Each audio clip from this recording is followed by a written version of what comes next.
If your job at a healthcare facility includes disinfecting against viruses, you know prevention is the best medicine. And maintaining healthy spaces starts with a healthy cleaning routine. Grainger's world-class supply chain helps ensure you have the quality products you need when you need them. From disinfectants and cleaning supplies to personal protective equipment, so you can help deliver a clean bill of health. Call 1-800-GRAINGER, click Grainger.com, or just stop by. Grainger, for the ones who get it done.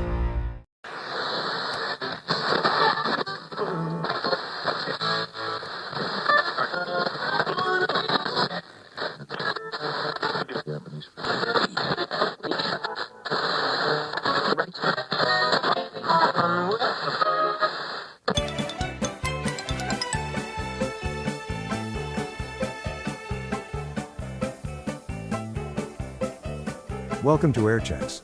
Here is more of the Gene Shepherd Marathon on WOR in New York City. From April 26, 1963, Graffiti, Why HUD? Life is not only a magazine, it's a serial. If you can't beat City Hall, flood it. Schwartz's father, a vice president and a most effective lay leader. Part of the opening theme has been deleted.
Look, I've learned over a long period of time, don't promise nothing. And then anything you get, you see, any little thing you get, you're like ahead of the game. Oh, that's such a that's absolute truism. And I can only say to you that if you're expecting anything, you better go someplace else for the next 45 minutes because it's Friday night and the yeast is beginning to bubble. Oh, speaking of yeast, how do they pronounce it here in the East? Do they pronounce it yeast or do they pronounce it east? Yeast. They pronounce the Y. Do you know that in the effete areas of northern Indiana, it is considered very, very proper to not pronounce the Y for some reason or other? And yes, and they don't pronounce the U in pablum, which is another very difficult thing for those. But, of course, on the other hand, there is have you seen this big signboard? Oh, there are signs everywhere. Speaking of signboards, have you seen this big signboard? You know, the one that shows Paul Newman standing there, you know, and he's sort of standing on the horizon, and you see a Cadillac in the background, and you see a chick lying prone on the ground, and above or just below Newman in white letters, it says, "Why HUD?" Well, now there's a signpost. I can think of at least 15 things that rhyme with HUD that I would like to suggest should be written on that signboard below the ad. Now, I'm not going to promote any graffiti here. You know what is it, graffiti? Oh, it's a very good word. Graffiti means stuff. That's a very polite Italian word referring to the stuff guys write on those wine ads that you see in the subway.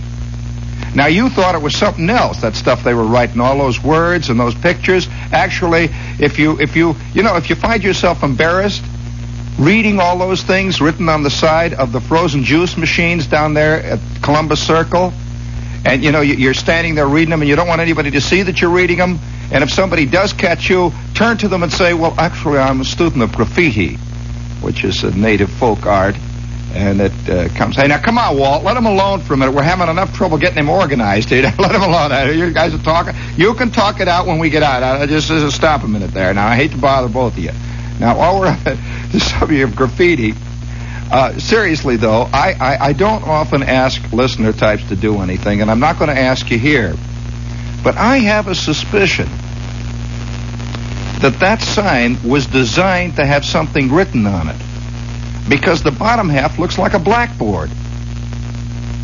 Have you seen it? It's black. It's half black. All the way. Now look at me dumbly there. It's half black, and you see nothing but blackness. And in a little corner up in the upper left-hand, it says, "Why HUD?"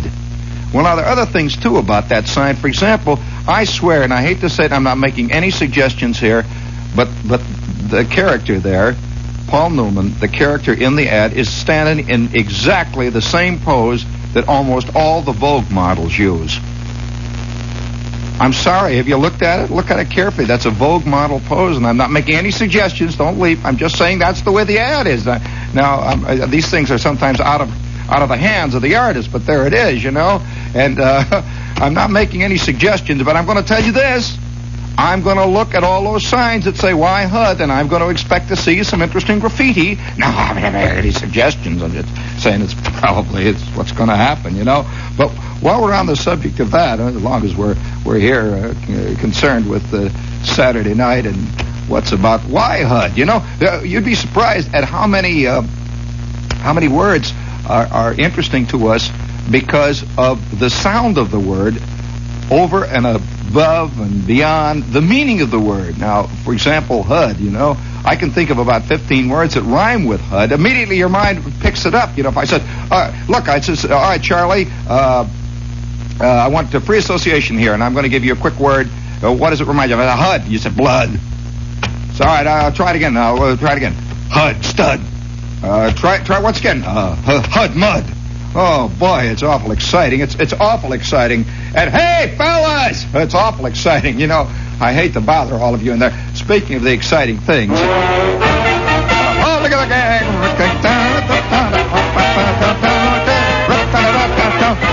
I'm from New Jersey, and I'm proud about it. Hoboken is my home. I'm from Hoboken, and I brag about it. No matter where I roam. All of the other towns throughout the nation, they may not want to song. But Hoboken suits me, brother. Oh, Hoboken suits me, brother. I find that's where I'm All together, gang. I'm from Hoboken, and it suits me fine.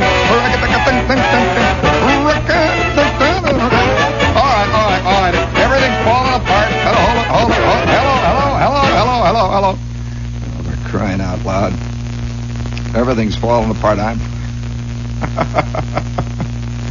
What a gas. Well, I'd just like to suggest, however, you stick with it. You know, there are a lot of things.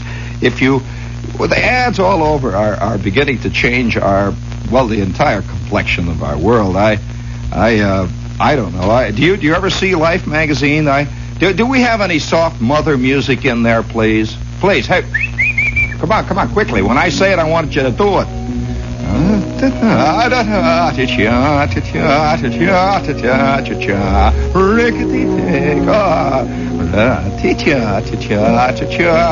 On page 14 of the current issue of Life magazine. Now, not only is Life a magazine, Life is also a cereal. Did he have a bowl of Life tomorrow morning? With a little sugar and a little cream on it. Nothing like a little sweetening to make Life sing. And some sliced strawberries or maybe some crushed peaches. Nothing like a little peach to make Life swing. La da da da. On page 14 of the current issue of Life magazine, a lovely picture. A picture of Mother. And I read the copy. She may be a mother, but she's a woman nonetheless, with womanly instincts you can't deny.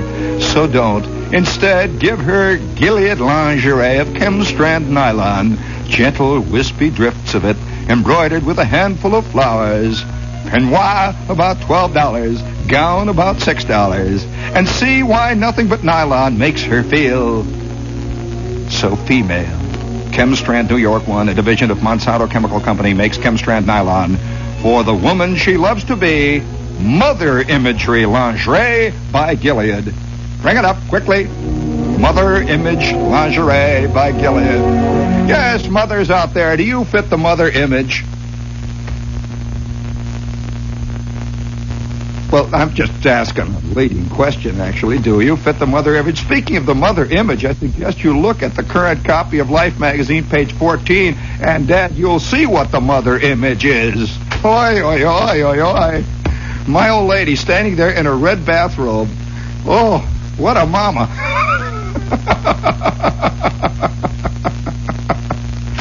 Oi, oi, oi, oi, oi, oi, oi. I don't know how Edgar Guest would handle this one. Now, I'm sure that Nick Kenny has written many an atrocity about Mother, hasn't he, in his past? I must have. Well, I wonder if this was the mother he had in mind. Well, as a matter of fact, when I've oftentimes screamed aloud at 4 o'clock in the morning, "Oh, Mama!"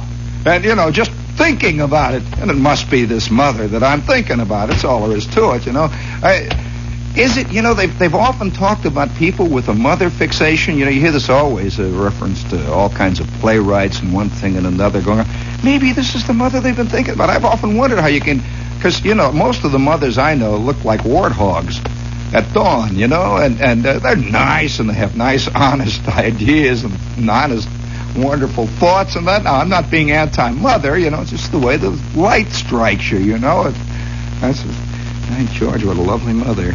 I don't know whether this is Kafka that wrote this copy or whether it's just pure surrealism. Would you please pass this in? This is going to go in with a great file. It's like the other day. I went aboard a ship. If your job at a healthcare facility includes disinfecting against viruses, you know prevention is the best medicine. And maintaining healthy spaces starts with a healthy cleaning routine. Grainger's world-class supply chain helps ensure you have the quality products you need when you need them. From disinfectants and cleaning supplies to personal protective equipment, so you can help deliver a clean bill of health. Call 1-800-GRAINGER, click Grainger.com, or just stop by. Grainger, for the ones who get it done. Oh, boy, this is a great world we're living in. I just wish that every one of you could have been invited to a thing I was invited to. By some mistake, I was invited to this thing, and it was held aboard this big Italian liner, Cristoforo Colombo. Is that the way they pronounce it? Christopher Columbus of the Italian lines. Well, I got a wire, and apparently they think I am a lady editor. Yes, I'm because my first name is spelled with a J. I get invited to some real gassy things, and apparently they think I'm a lady editor, and I do a program of talk. I'll never forget one time I'm working in another city. In fact, the city we'll call, for purposes of argument, Philadelphia. It's not actually a city. It's a place. They call it. It's Philadelphia, and I'm working in Philadelphia, and I got a letter from a guy. It says, "Dear Miss Shepard." Start out, "Dear Miss Shepard, I'm here at the Bellevue Stratford Hotel, and I'm listening to your program, and I just must say, you do the finest woman's program I've ever heard. And since this is true, I would like to bring a client of mine up to be interviewed on your program. Now, my client doesn't go on many programs, but a program as fine as yours, with such deep insight and such a wonderful view of the woman's world, this program, I feel, would be just fitting for my client." Signed, Joe Watanabe, famous press agent, hard-hitting man, and dynamic mote in the eye of 20th century civilization. It's like the other day. Did I tell you about the time I got a letter from the Who's Who people? Of course, you know about that. I mean, I've mentioned that one. From the Who's Who, there's a thing called Who's Who of American women, in this country. Well, I got a letter from, it says, "Dear Miss Shepard, it's very hard to get in Who's Who of American women, and as a matter of fact, this is considered a signal honor among American women, and it's because it's very hard to get into Who's Who among American women. It's very difficult, Miss Shepard, and we would like to tell you right now that our investigators have investigating your career very solidly all the way down the line, and we have decided that you are up for inclusion in the next issue of Who's Who among American women, only because of your tremendous achievements as a woman in 20th century civilization."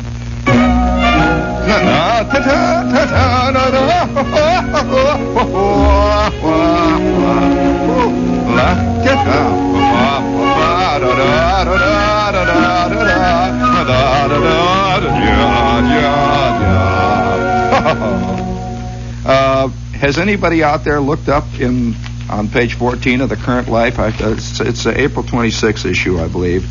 You'll find it. And if one of you would look it up there, would you please? No, I guess not. I mean, that's pretty strong stuff for the kids there. That mother there, that's the last of the red hot mamas. Actually, I suppose that's what they're referring to. That's a very different kind of mother. While we're on the subject of mother, we have with us here the Paper Book Gallery. I know, actually, that's a wonderful place for a station break, speaking of the great mother of us all. It's WOR is your mother here. And that reminds me of the time I got hooked on papaya juice. Well, we have WOR, AM and FM, New York, and we'll be here until midnight. And this is Friendly Fred here. Old Friendly. You know, speaking of old Friendly, I don't know. Sometimes I wonder. I just don't know. Reminds me of this piece that I read the other day. You know, growing within us, each one of us, there's this little thing, this little bug. I tell you, it's in the air, you know. Artists are supposed to describe what's in the air. Well, there's a funny thing in the air. A very funny thing. Have you found yourself recently with a peculiar urge to write something on the wall, do anything like that? Or to... You ever find yourself standing around a party when everybody's talking, you know, and it's going on? You know what I mean by the game? You know, people are all talking about stuff. And you want to really say something wild, you know, it's not even wild. You just want to all of a sudden insert that one little sliver of reality in it. You know, speaking of reality, let's think about that today. And, well, that's a hard question to bring up on a Friday night, isn't it? I mean, reality, that's liable to kill all kinds of things over at the diner there. If you have your radio going there, be careful. I think we might as well go right into it, reality. Do you have any of that sweet mother music there? Bring it up. San Francisco. A muttering, red-haired mailman wrote a new rule in the Manual of Political Dissent yesterday. If you can't beat City Hall, flood it. Did you hear about this? It's a guy who got bugged, you know. Somehow, hold it there, Eddie, somehow being teed off is probably the most prevalent feeling that is prevalent in the 20th century. And nobody quite knows what he's bugged about. It just seems like the whole thing is bugging you. And, of course, we have to find scapegoats constantly for it. Like, whoever you're against politically is the guy that's causing it. Whoever's against that, then that's it. You'll just lay it out like that. But did you read about that guy in San Francisco? What a great moment. Please, bring up, I think this time, no, the other one, this time.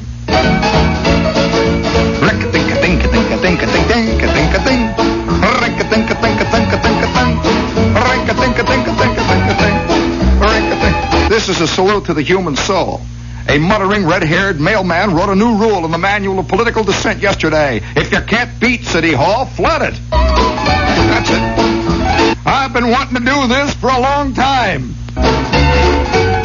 commented Noel Volts, 31, after he was finally subdued and booked at city prison. I thought City Hall needed a flushing out. Entering through an unguarded revolving door, he patrolled the empty building. And while he did it, the City Hall, he, 1, turned on all the fire hoses on all 4 halls and floors, flooding some areas with over 4 inches of water. Ripped down an air raid shelter sign and overturned 427 cuspidors. Overturned a beautiful model of an urban renewal project in the foyer. Wrote 3 things on the base of said model. Asked if he was a critic of the current regime, he glanced at his questioner and said, as he hurried up to the 4th floor with an axe in his hand, "You might say that." When he was brought to bay, a city employee at work in the 2nd floor office heard someone trying to open his locked door. It was a taxation department. The employee investigated, saw the deluge roaring down the steps, and called police. 4 officers wrestled Bolt into submission as he hung over a railing 30 feet above the rotunda floor. Damage, unfortunately, was declared minor. Bolts, however, was booked on suspicion of burglary. Because there is nothing that has anything to do with hoses in the city hall. Patrolman Buckman sighed, who finally pinched him. He said he didn't seem to be able to give us any real reason. Just muttered something about City Hall.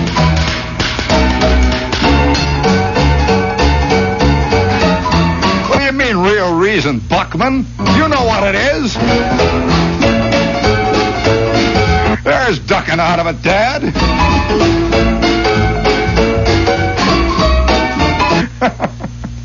Oh, that poor clown, you know.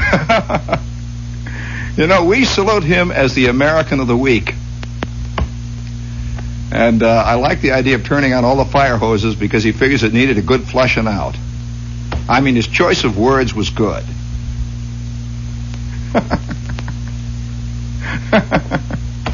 Make of that what you will. You know, on this, as long as we're going to do that, I remember one of the few times I've ever seen somebody really pop his cork and do it, you might say, creatively. Was this? I could tell you about this time. This friend of mine who had this father. He had, you know, it's funny. I don't know what people think of other people's fathers. But generally, other people's fathers are more like fathers than your father always. You know, the real fathers. Well, this guy had a father that had blue jowls. He had blue jowls and little tiny blue eyes. You know, the kind that look like they're sunken way in? He was a real father. He was probably gray at the age of 8. You know, that kind of guy that walks around with a gray suit that's got little prickles all over it? A real, you know what I mean? You know the kind of person. And he was always hard. Paul! Every time I'm over there at the house, you know, oh, gee, we're down in the basement, you hear, "Hey, come on up here, will ya?" And the poor kid would go running up, falling down the stairs, running up the stairs, banging at the door, trying to get in. Well, every time this guy, there are a few people today, I guess temper is almost a lost art. I'll give you a brass figurine with a bronze oak leaf palm if you can identify the name of the terrible-tempered Mr. Who? All right, I'll tell you this. Who was the chick that he always was hanging around with? The powerful? All right. And what was the name? You know it. How do you know this? Well, what was the terrible-tempered Mr. Blank always teed off about? No. It was much more cosmic than that. I'll never forget the time when the motorman was asked that question in one strip by another character. And the character said, "What is he mad about?" And he turns to the other character and he said, "Well, I guess he's just mad." Which I think kind of said it, you know, he's just mad.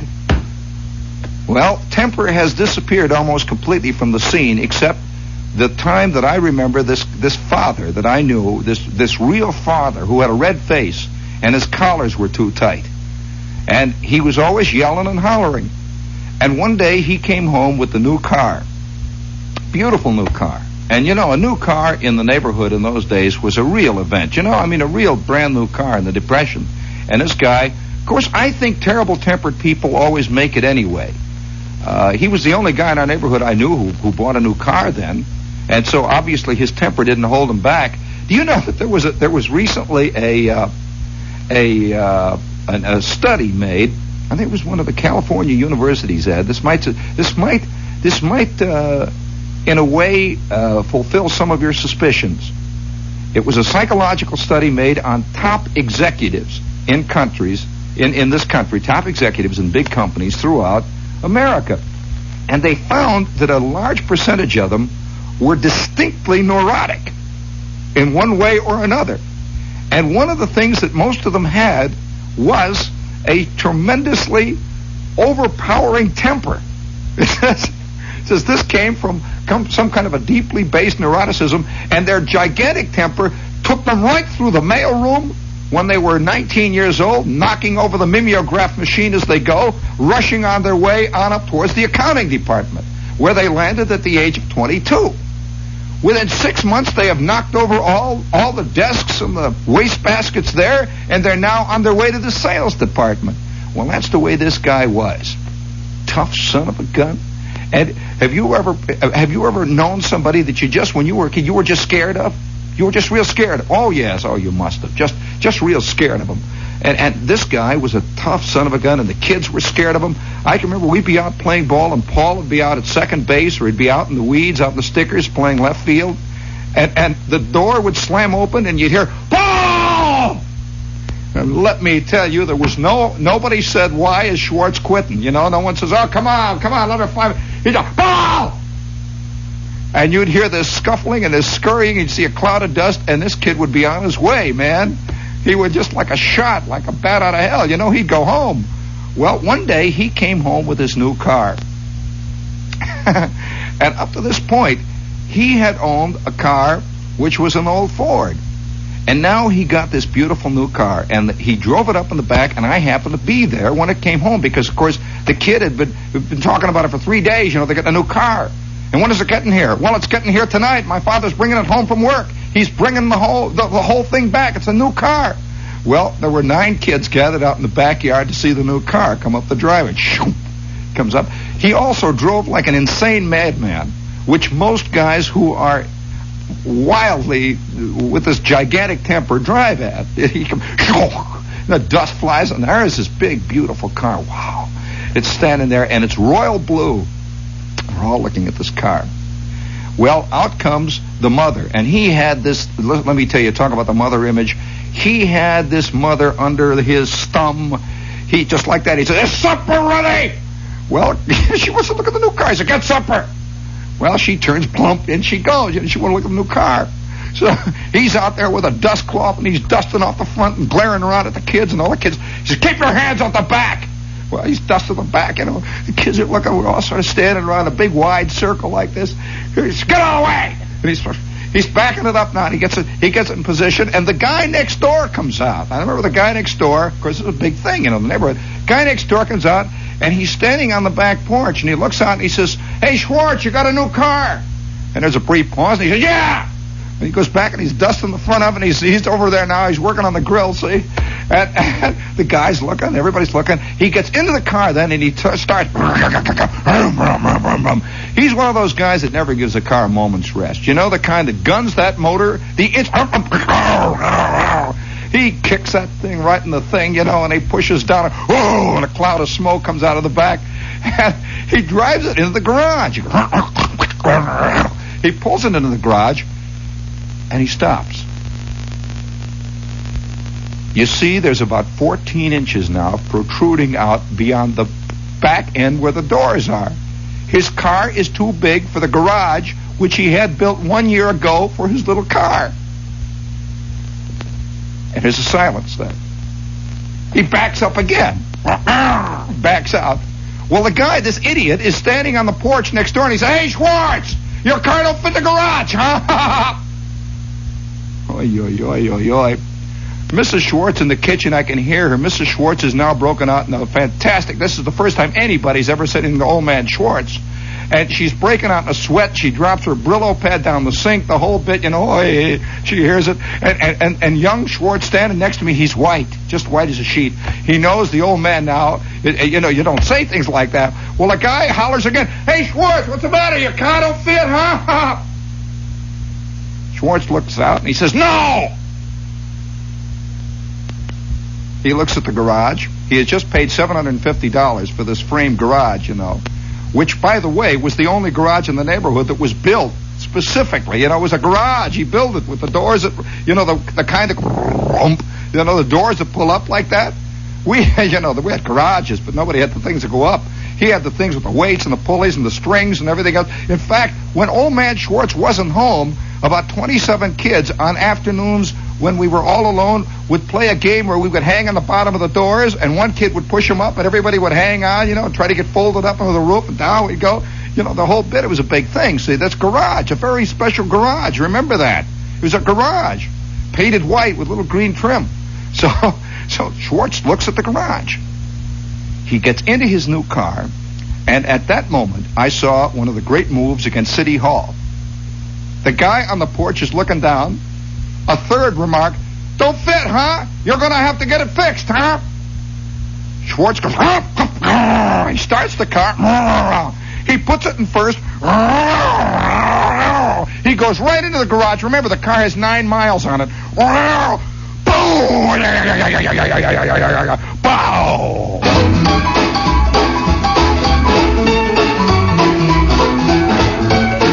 By George, you know what I found out then? That car fit that garage. Schwartz proved it.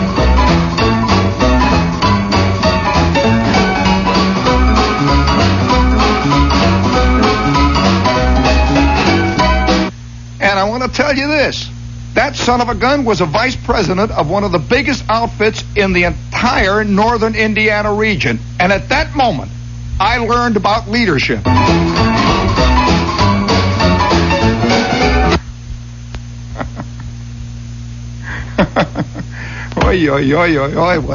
What a thing. And he swung the back end of the garage. I'll illustrate to you. It was a funny thing. From that day on, that garage not only had a side door, it had swinging doors that went up. It had a strange-looking scoop at the bottom. He just pushed the back end of that garage out about 14 and a half inches, just enough to clear the back bumper. It swung just like that. Well, you can't push things. There's sometimes. I believe, like, who was it? Wasn't it Dale Carnegie says you get ahead on a friendly smile? And it's much better to lead people than to push them. Well, Schwartz didn't exactly push him. What he did was hit him more. It's the difference between a push and a belt. And, oh yes, this is very different. I'll never forget the picture, speaking of great executive. Do you remember the picture of the great executive? A famous picture of him being carried out of his plant with 2 soldiers carrying him out. Do you remember that? Sitting on a swivel chair. Do you remember that picture? Well, it always reminded me of Schwartz, because I remember a couple of, about 27 semesters later, I got a job as an office boy in this giant steel mill, where this guy happened to be a vice president. And it was a funny thing, it's a very funny thing to work in the office with the father of a good friend of yours. You know what I'm saying? It's a very, very peculiar, because up to this point, I had just been, the friend of this kid. And I could always run home. And when the yelling really got up to a big crescendo, I was out the back. I was running through the cabbage patch and down the alley. Forget it, I'd get home sweating. Well, I got this job as a mail boy, where you run around different offices, you carry a big thing full of mail. Well, I never associated him with really working in a place. I knew he was a big guy, but I never associated. And it says there was his name on this mail. I had to go to this office. Well, I arrive up at this office, and there's a lot of scared-looking girls sitting around at typewriters and things. And I arrive, and I throw the mail down on the desk, and the girl says, "Don't ever throw the mail on the desk like that. Mr. Schwartz does not like people to throw the mail on the desk." Well, I didn't think of Mr. Schwartz. That kind of Mr. Schwartz. So I says, "Okay, baby." Out I go. And about 15 minutes later, I'm back on my rounds. I go running, and whoop, in goes the mail. But this time, there was a guy. I could see the back. There was a guy over by the water cooler. I throw the mail. He turns around. He says, "Who threw that mail?" Oh. It is thee, Mr. Schwartz. "Hey, kid, you throw the mail?" I said, "Mr. Schwartz, He looked at me. He recognized me as the kid that was always playing second base with his son, you know. The kid who was out in the backyard. He says, don't ever throw the mail. Yes, yes, sir, Mr. Schwartz. Yes, sir. Yes, sir. Close the door when you go out and don't slam it. I closed the door. And you know, after that day, it was the friendship that I had for his son. It was very different after that day. I could never quite, it was like, I don't know, you know how some brothers don't ever quite make it with each other? Whereas friends will? All of a sudden, I became this guy's brother or something. I never could. And, you know, we're just kids. I was like 16 or 17. It was in the summer. And I'd see this other guy, and it was a funny thing. He'd say, Dad says he saw you at the plant. I'd say, yeah, that's right. That's right. You're going down to the show tonight? Yeah, I'm going down to the show tonight. Oh, I was going to go, but I don't think I'll go. I thought I seen that picture. It was a very strange thing. I don't know how to explain it, except that was the way it was. And every day I would come in and see Schwartz. I'd come in there with the mail, lay it down. And for some reason or other, maybe it was because he knew me, it was like, it must be, I suppose there's two ways that father types can take it when their son works in the plant. And I wasn't his son, you see, at all. I guess he looked upon all kids as kids. And he had a kid, they're kids. Kids, my kid, shut up. Get out of there. God, lay your hands off that car, will you? Shut up. I remember one time when Schwartz and I were late for school one morning, and this madman took us to school, and we sat in the back seat, and of course he always drove like he was out of his skull. I never said, shoo, we're going, and we'd go past cars, and he'd get out of the way. We're going, and you know, cops. I mean, this guy was a vice president. You know, he didn't mess around with people. And we kept turning along, and I'm sitting in the back, and Schwartz is sitting in the back, and you know how kids are. Once in a while, we start, and Schwartz belts me in the elbow, and I belt him, and finally I belt him in the short rod. We're giggling, you know, hollering, hitting each other. We're about 9 or 10 or 12 or something. We're hitting each other, and Schwartz turns around and says, "Sit still, both of you!" Wow. I mean, you know, this was official. I mean, this was an official father, you know, and we're sitting back there like that, and we're whistling through the night. Get out of the way!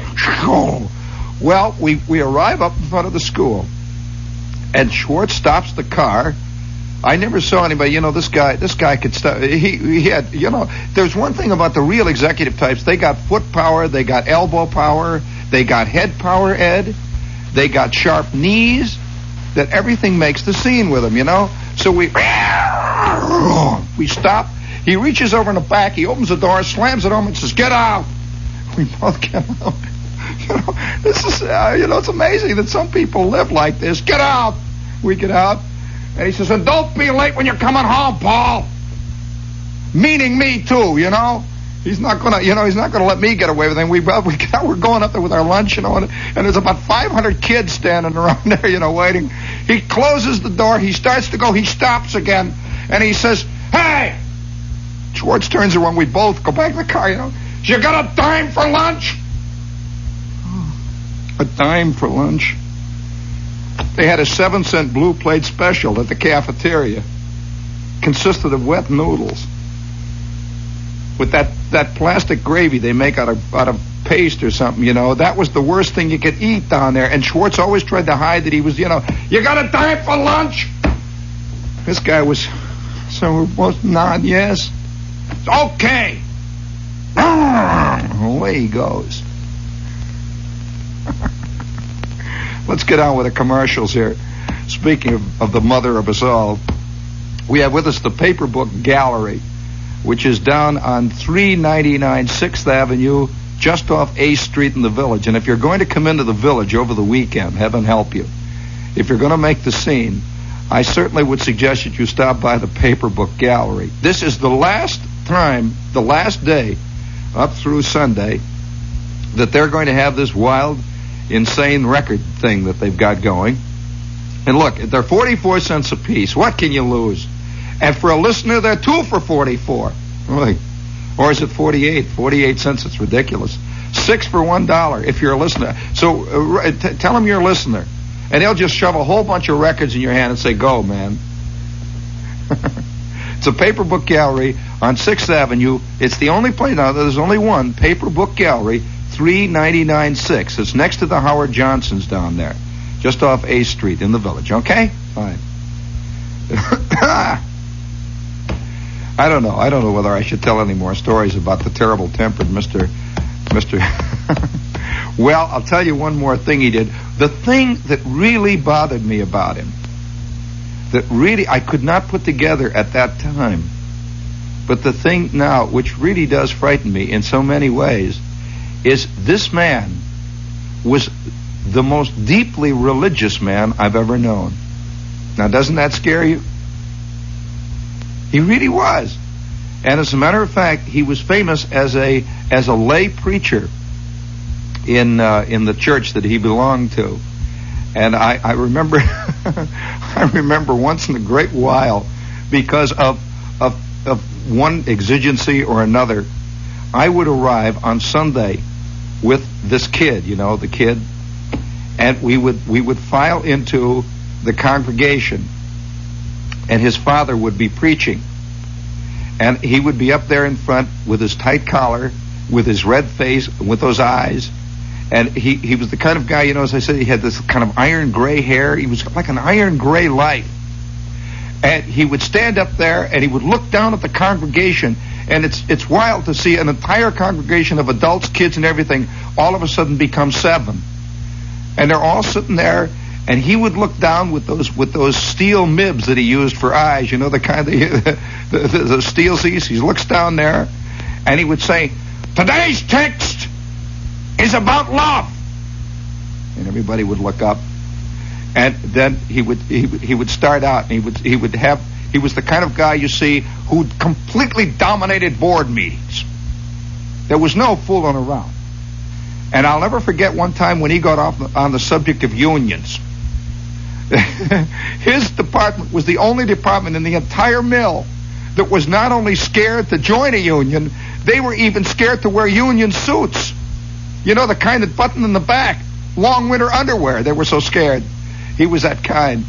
Well, I remember sitting in the congregation, and he's looking down at us, and he says, "Today's text is about love." And there's a long, pregnant silence.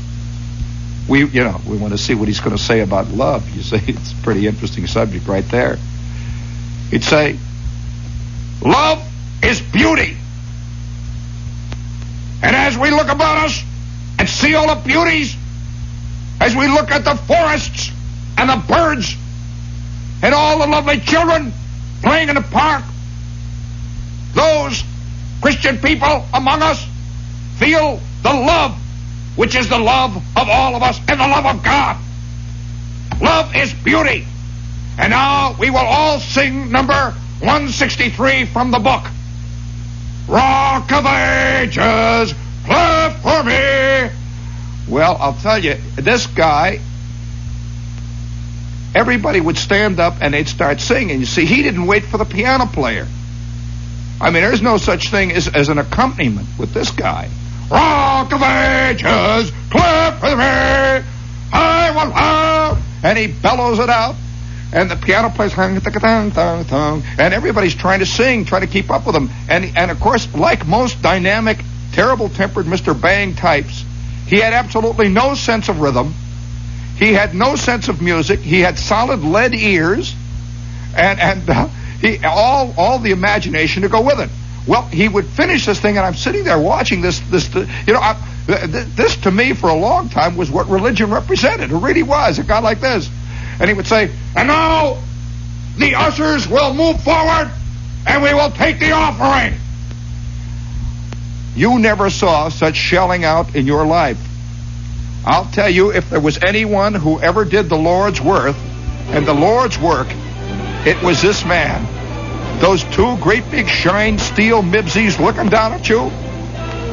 The ushers would leap out of their seats, their pews. They would rush forward with the baskets, and he would give them one glare. They would turn, and those guys weren't collecting. They were doing more than collecting. I'll tell you that. They were wrenching it out of people. They were wringing it out of them. And they would pass that thing, and Schwartz would watch each basket as it went. He would stand up there, watch them baskets, and each guy would reach into his pocket and would dump it in, and he would watch. Beauty is love, and love is beauty. Amen. Rock of ages, clap with me. Oh, my love, I want with thee. Rock of ages, clap with me. Beauty is love, and love is truth. And now I want all the children to file forward, and we will go downstairs for the special Sunday school lesson. Let me tell you, those kids, you'd hear creaking of knees, and those kids would line up, and they would move. And old God's bowling balls up there in that heaven rolled, and it was another 10 strike for good.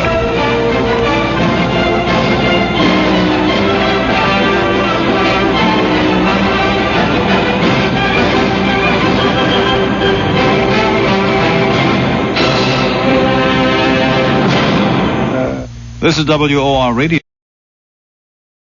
Tonight at 10 p.m. presents live from the elegant new Americana Hotel, the event that Broadway has been waiting for all season, the annual Tony Awards. Don't miss the Tony Awards Sunday night, 10 p.m. on WOR-TV, Channel 9. Now stay tuned for Long John Nebel over WOR-AM and WOR-FM in New York at midnight. From August 29, 1963, the program was on tape last night. Because Shepard participated in the day's march on Washington, D.C., he describes the bus ride, the civil rights demonstration, and the people who attended. He describes the speech by Martin Luther King as brilliant.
Bubbles, pretty bubbles in the air.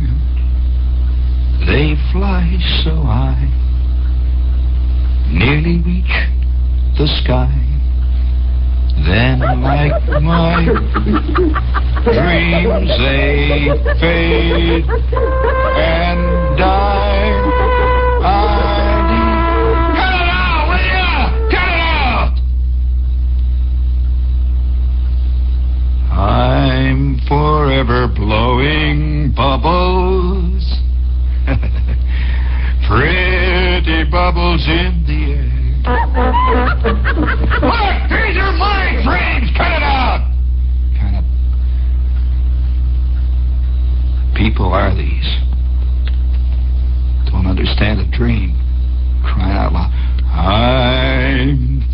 forever blowing bubbles, pretty bubbles in the air.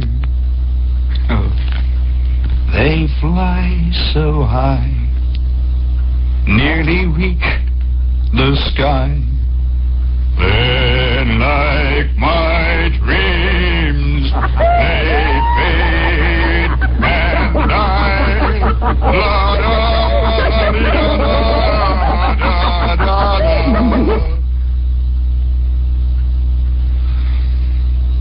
All right.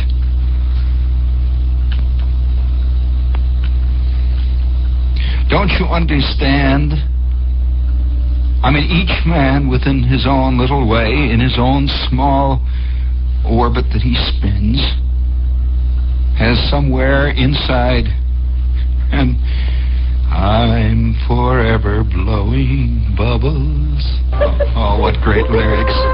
Oh, pretty bubbles in the air. Yes, I know. You know, speaking of dreams,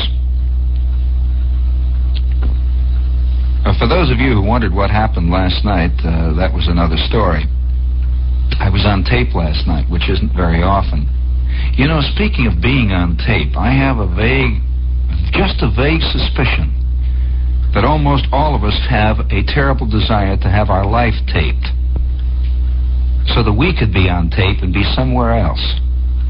And by the way, by being on tape, we could also be edited, so that all the dull parts are cut out.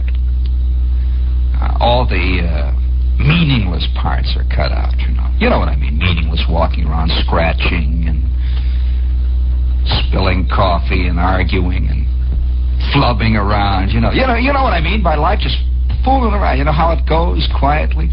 If all that stuff was cut out, that was put into beautiful, clean-cut scenes, you know what I mean? Just at that right, proper, precise moment, you come out with a crusher, turn on your heel, blackout, pow, blackout. And then the next scene, you're shown walking into the office with a beautiful look in the eye, the kind of look that Gregory Peck gets, you know. He's about to take on the natives. Gregory Peck walks in. No, you see, Gregory and/or / you. A few quick, beautiful comments. The girl looks at you with great admiring eyes. You turn, crush out a cigarette next to the water cooler, and stride into the automatic elevator. Cut, blackout, pow. Your life edited. You don't spend any time in those pictures down at the tailor's or at the cleaners or at the automatic laundry or waiting in line for a bus or none of that jazz. You know, speaking of dreams and being on tape, the reason I was on tape last night was because I was one of the marchers in the big Washington demonstration yesterday. And this experience was probably one of the 2 or 3 most the words are very difficult to use here. This experience was undoubtedly one of the most,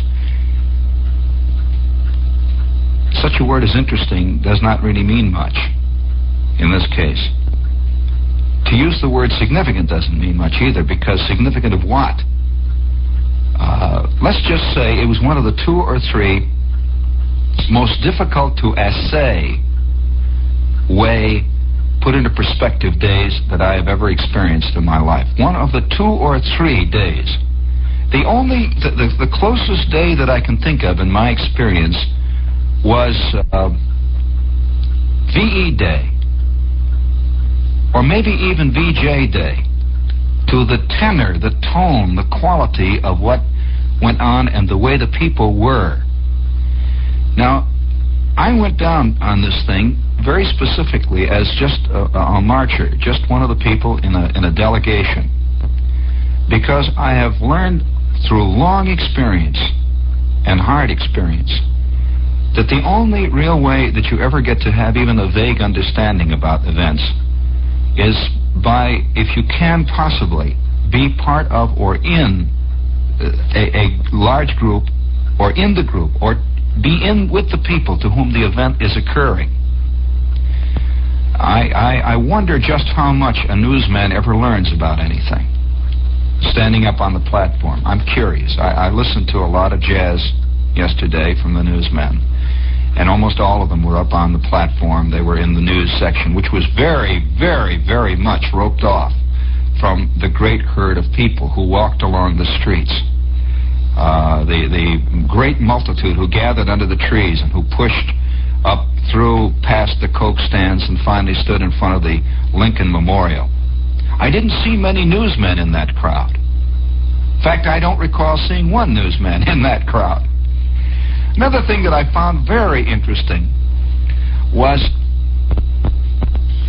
well, so many things happened that I'm at a loss. For one thing, going down on the bus, we left 47th Street. I rode on a bus with maybe 200,000 other people all riding on buses towards Washington, D.C. And one of the great things that happened was not more than 15 or 20 minutes after we got on the road with the bus, other buses started to pass us in the darkness. We had a very old, terrible bus.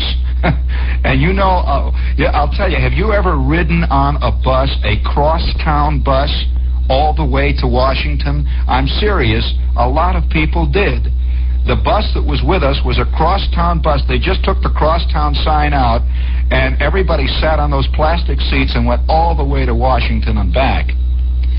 And I mean, there wasn't an available inch in those buses that was not used.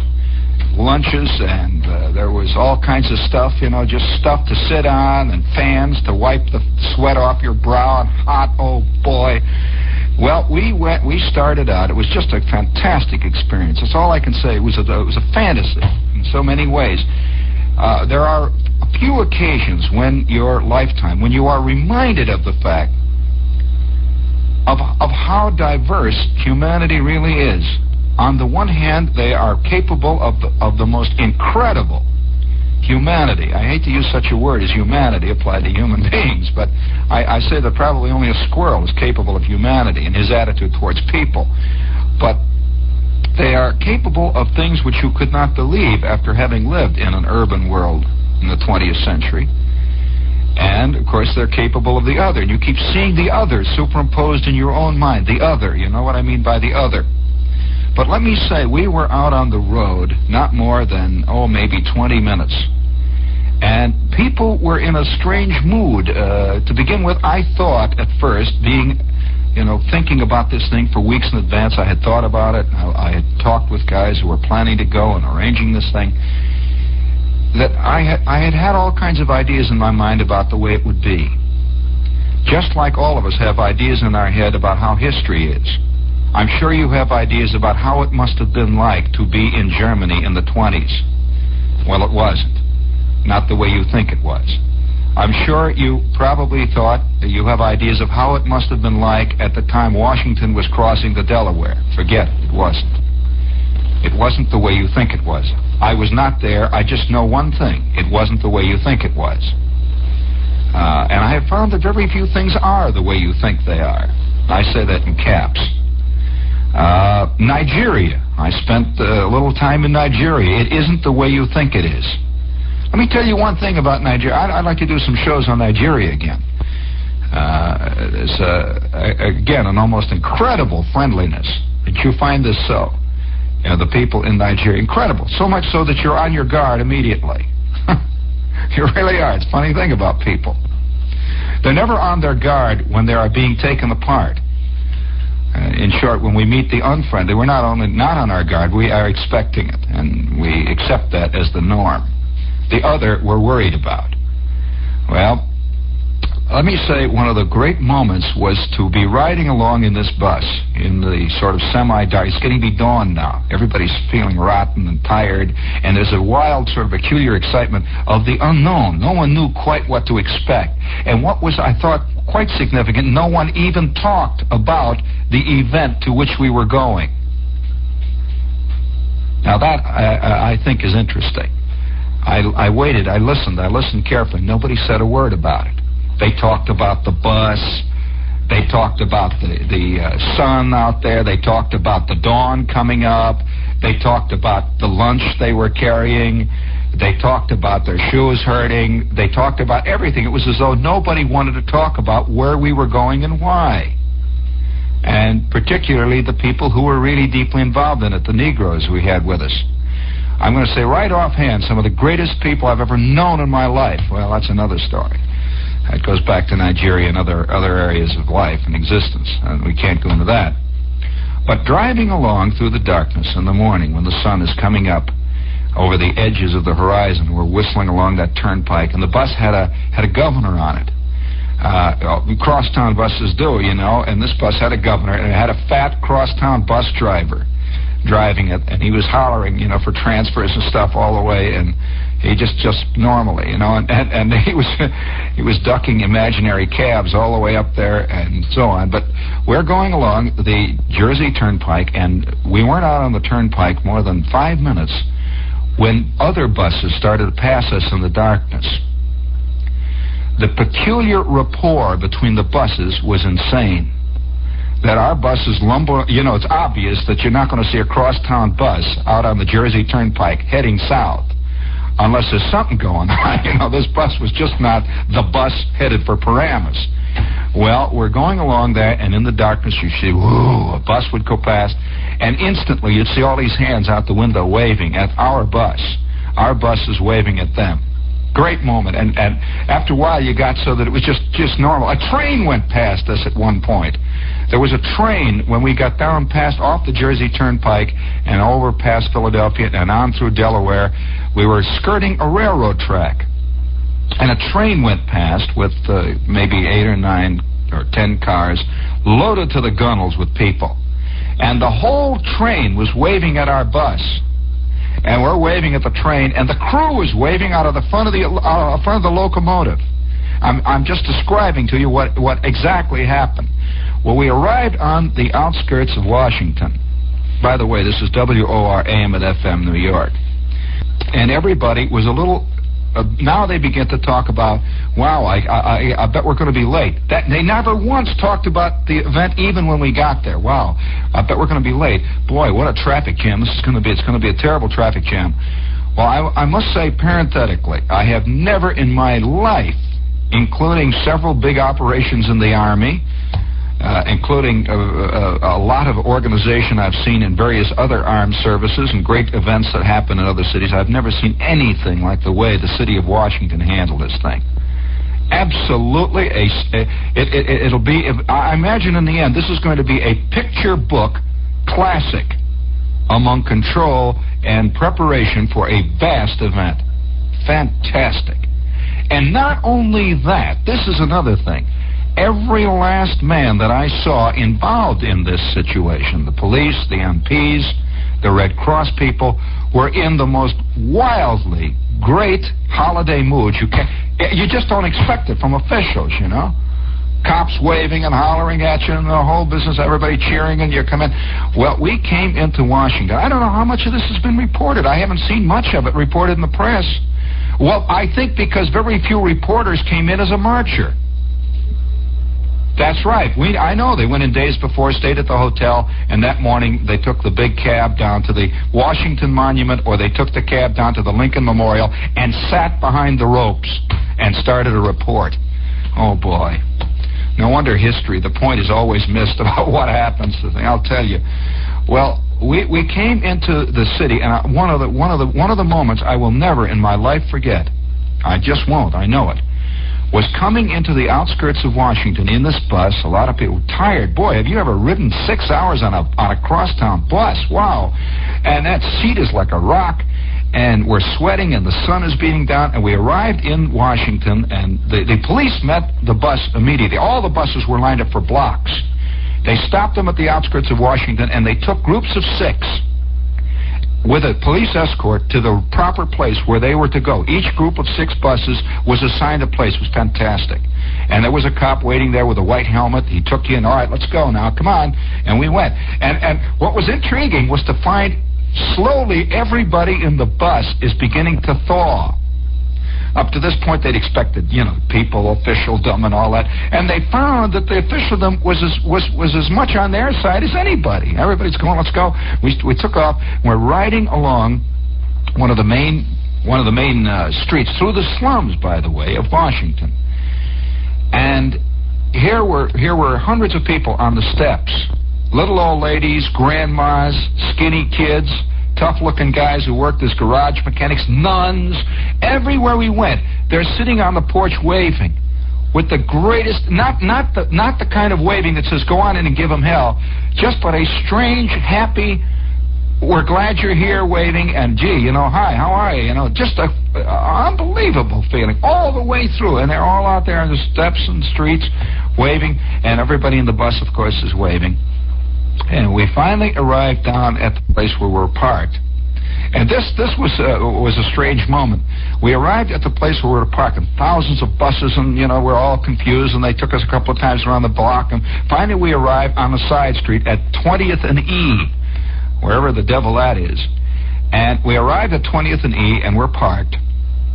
And we get out, and everybody is stiff. Oh, boy, everybody was stiff, We'd stopped a couple of times at gas stations on the way down. Everybody's sort of walking around stiff-legged, bent over sideways, The back of your neck was hurting. And immediately, about 45 people instantly had to go to the John, immediately, which is always what happens when everybody gets off of a bus. We sort of walked around, and somebody says, well, let's go to that building over there. There was a big, gray, official-looking building standing to our right, just a very official building. And people started to go down into the driveway of this official building that had big trucks, just ordinary trucks, and guys working in there. They were not connected with the demonstration or anything, just a building working, you see.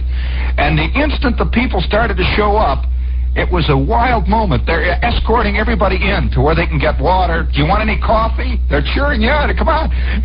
Walk through there, and we went in, and everybody was getting water. And we came back out. It was a very odd experience to have people really concerned about you. They really were worried. They were saying, gee, do you want to sit down? How about some coffee? Hey, get some coffee. And they were just in a building. Well, we walked out, and then out on the street, we started to go to the area where we were all going to assemble. We were all going to assemble where our group was. Our group was to go through and to march down. I don't even remember the streets they marched down. But it was not at all the way I would have imagined or have imagined a demonstration or any of this kind of thing to be like. Everybody's you're walking on the street, and it's like you are suddenly with a million old friends. It was like a family reunion. A strange feeling of, and there wasn't one moment that was phony at all about it. I had people step on my foot and say, "Oh, for heaven's sakes, excuse me." I had a man standing in front of me when there was a big thing going on who says, "Can you see now?"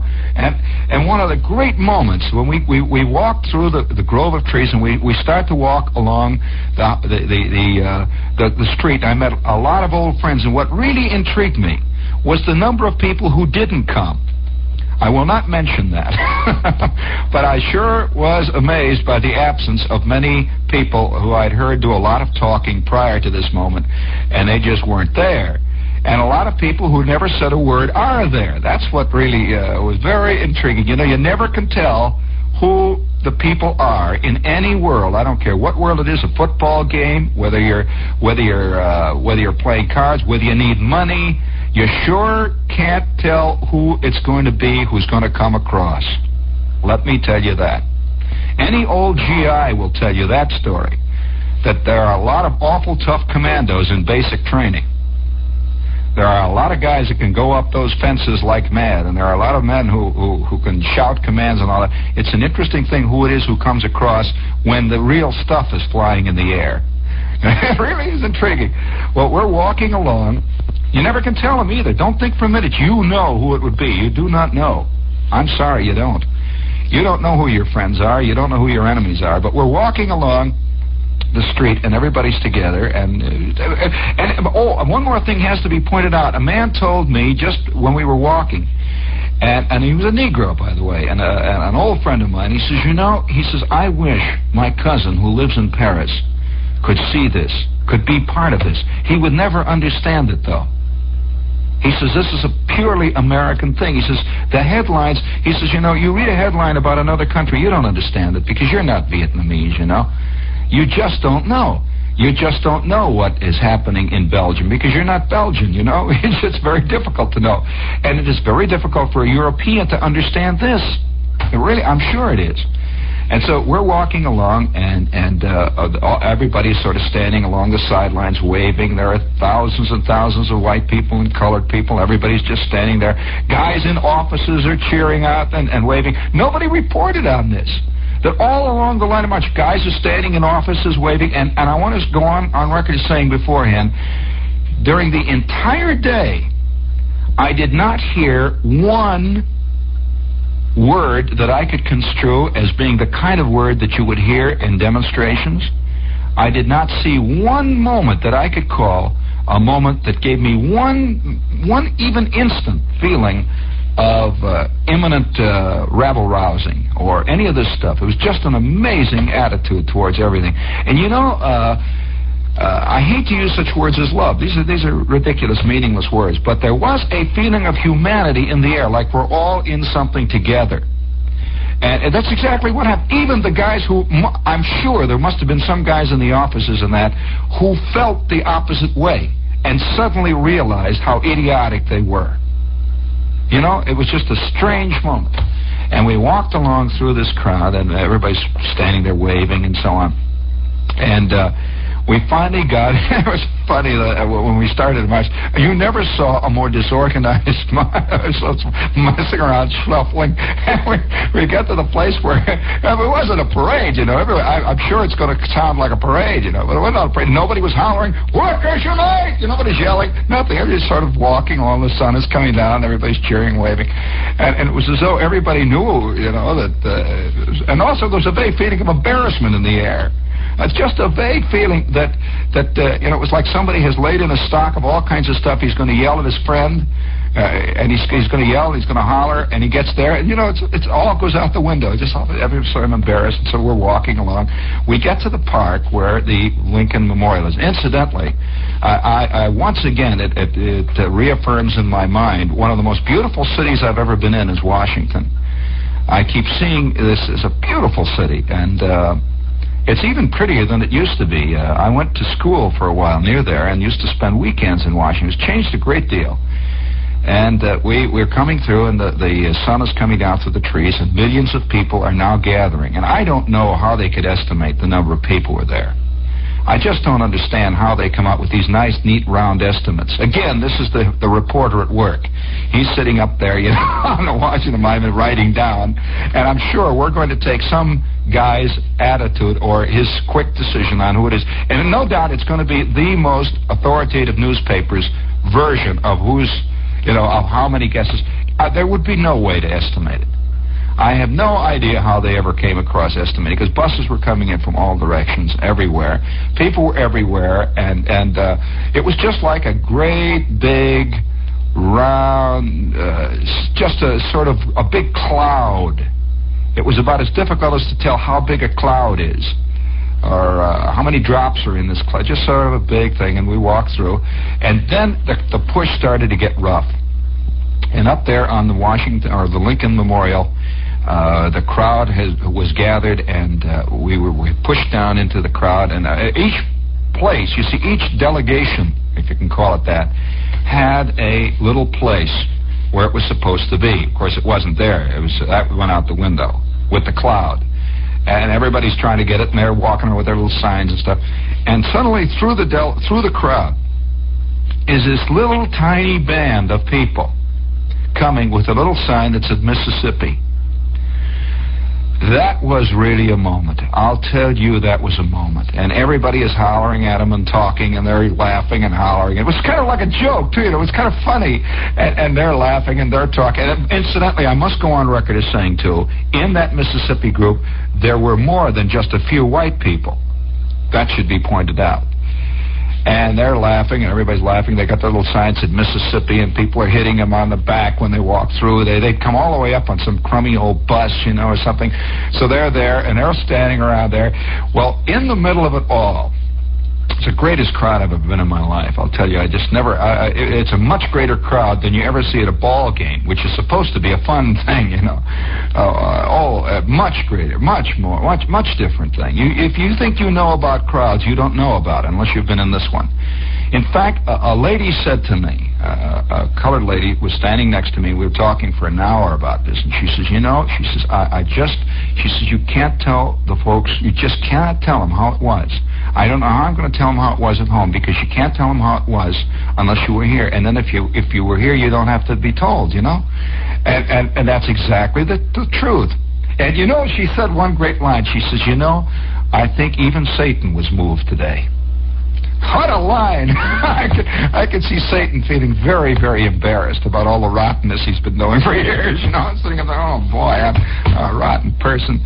Well, we're all standing around in this great crowd, and it's going to sound like I invented this. Please, listen carefully. This is exactly what happened.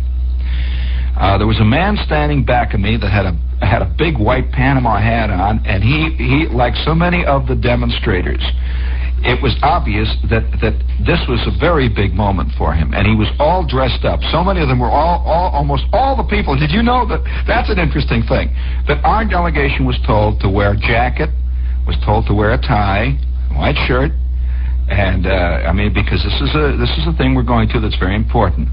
And so everybody was all dressed up. It was funny to see, as we came into Washington, all the guys putting their jackets on. and it's hot. Oh, boy, was it hot on the bus. Putting their ties on, you know, trying to straighten up their collar and everything else.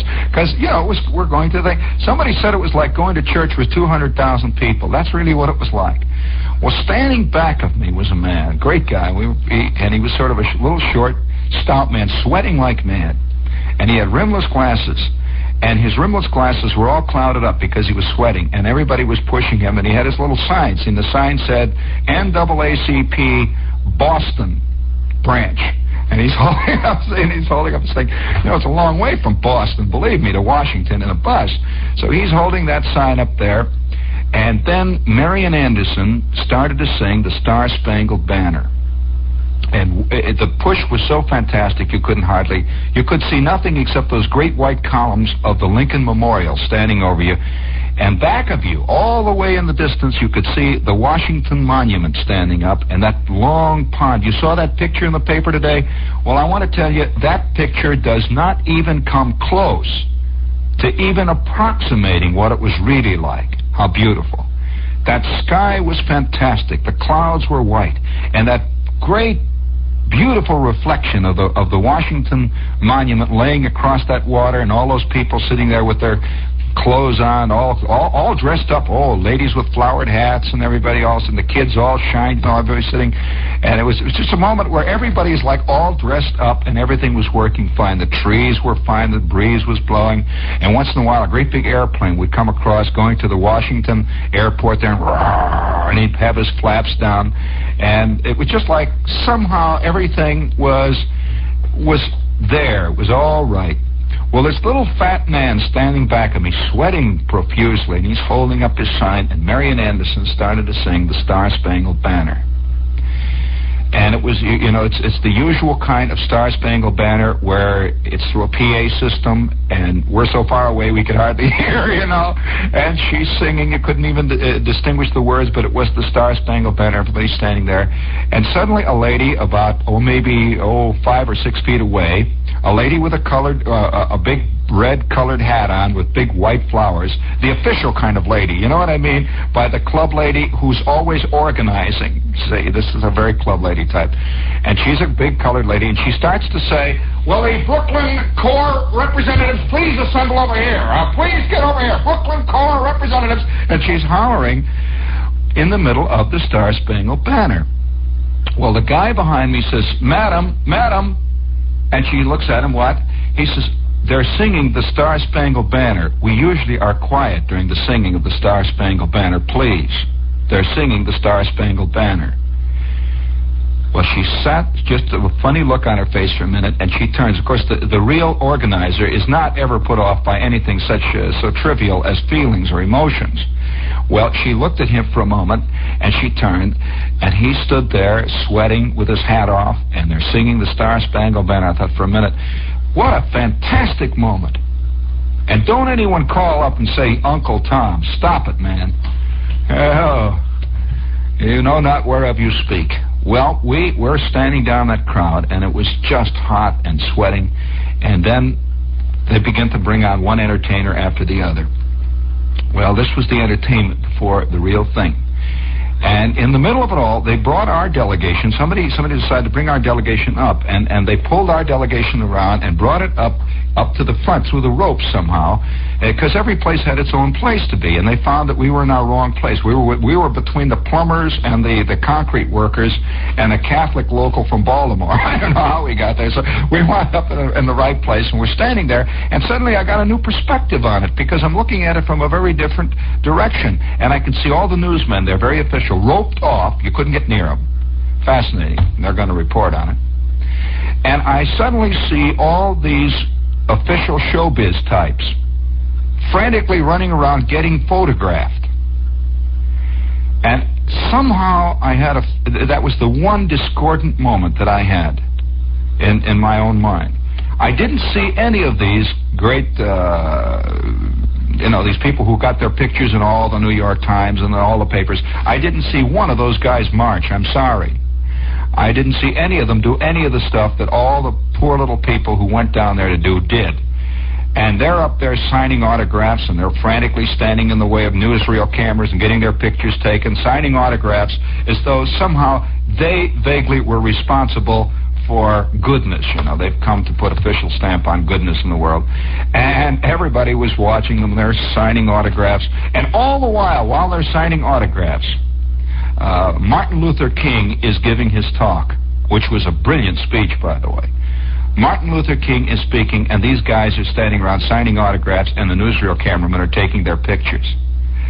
And all the while, Mr. King was giving a brilliant speech. Well, somehow I felt this was just one of those things. And what's so strange is not many of these guys that I saw up there were really, and even some of the people who were, in a sense, you might say,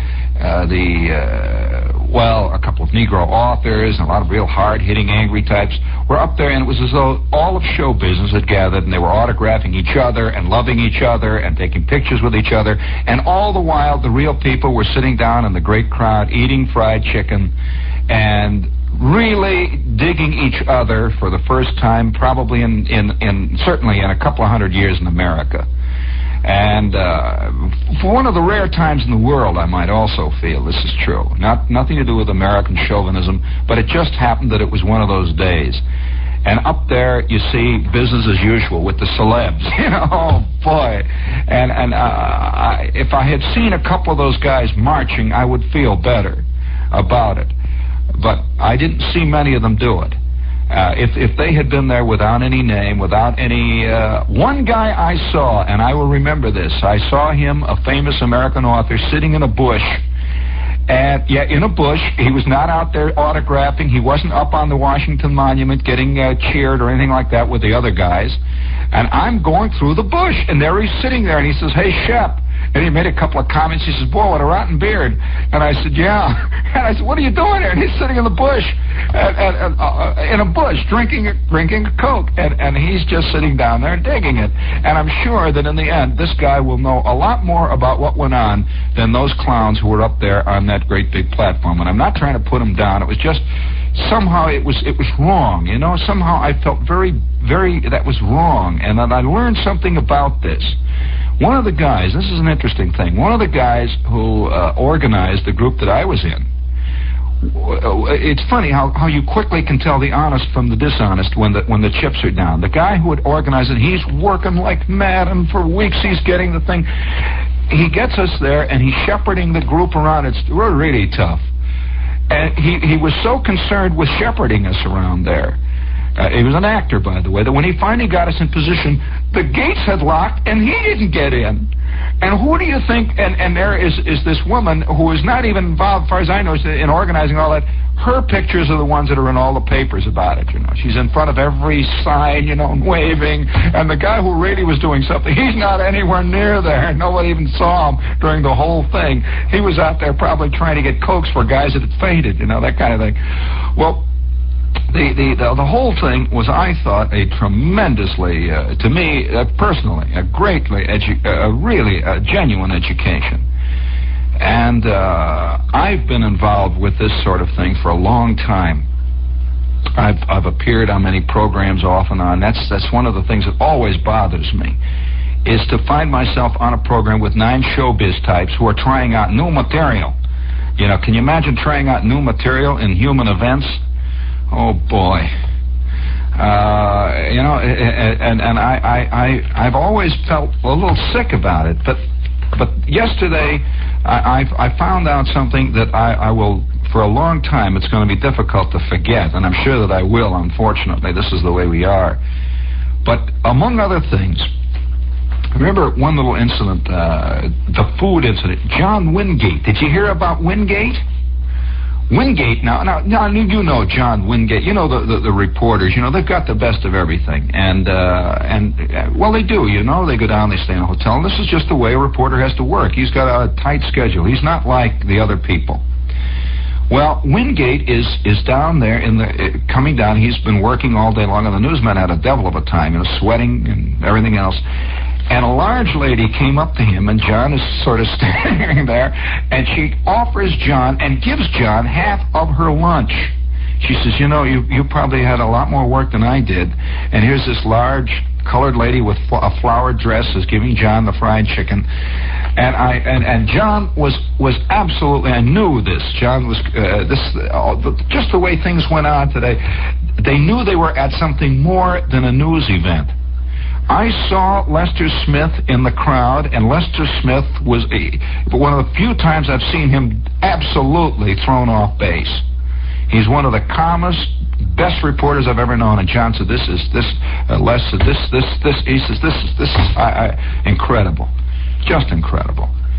And the feeling again is a feeling that I cannot describe to you. I'm so glad that I went down there. Some of the funny little odd things that come along. A guy comes up to me, you know, and you learn true motives of people too. And really, you know, oh boy, this guy comes up to me and he says, you know, he says, Shep, he says, I'll tell you, oh, isn't this great? And I says, yeah. He says, oh man, look, it's great. He says, by the way, he owns a place in town, a restaurant or something. He says, boy, isn't this great? He says, you know what I want to do? He says, I wanted to take an ad out. Says, I'm knocking off work and I'm going down to this thing. I want to take an ad in the paper and put it in. Says, I'm knocking off work. And he says, I'm sorry I didn't do it now. You know, and I thought, oh boy, and the feeling, and then coming back was an incredible thing. Coming back was even more in a way, I suppose. It continued all day long. You know, it wasn't just sitting at the monument, and Washington and the Lincoln Memorial probably was never was more apropos. Never. And even the hard-bitten guys from Life magazine, the Time reporter, there was a guy named Kappa standing next to me, a famous Time reporter, and you could see it was a very funny feeling. You know, it was not a news story. You know what I mean by news story? It was an experience, an actual experience. And so he's standing there looking down, and everybody's looking around, and guys are hollering, their feet are hurting, and all the while, and the people are up there talking about human rights, and the human rights were being demonstrated. Everybody's, you know, the words somehow didn't have much meaning, really. It was what was going on that had meaning. And it was just and everyone had a sense there, even the most militant, that the battle is damn near over. Now, in spite of the fact that everyone knows there's a lot of work and a tremendous amount, but it was like an affirmation of something that everyone had felt never could happen. And it was not just that it was held well; it was the attitude of everybody. It was just normal people on the streets. A great moment, I'll tell you that. It was a tremendously moving experience. And I've been involved in a lot of crowd movements before, and I'll tell you, I never had that kind of feeling. Coming back then, all the buses, you would expect terrible disorganization immediately as soon as no, it wasn't. we're sort of drifting back in all the buses, and I'm sitting down on the big pond there, sitting down on the basin, waiting for our bus, and people are walking around, and they're drinking Cokes, and they're all. It was like a great company picnic where everybody knew everybody else. Hi, and they're waving, talking, eating, and so on. And finally, the buses assembled, and one by one, you could see the buses take off. Well, our bus starts to go back out, going north this time instead of south, and we're going north, and we're cutting through town. And all along the way of the route, and this is late, it was about 8:30, 8:45, there are people walking, waving at our bus. And they're just and our bus didn't have any big jazzy sign. It was just a busload of plain, ordinary people sitting in there. And they're waving and they're hollering and like, come on, great you came, man.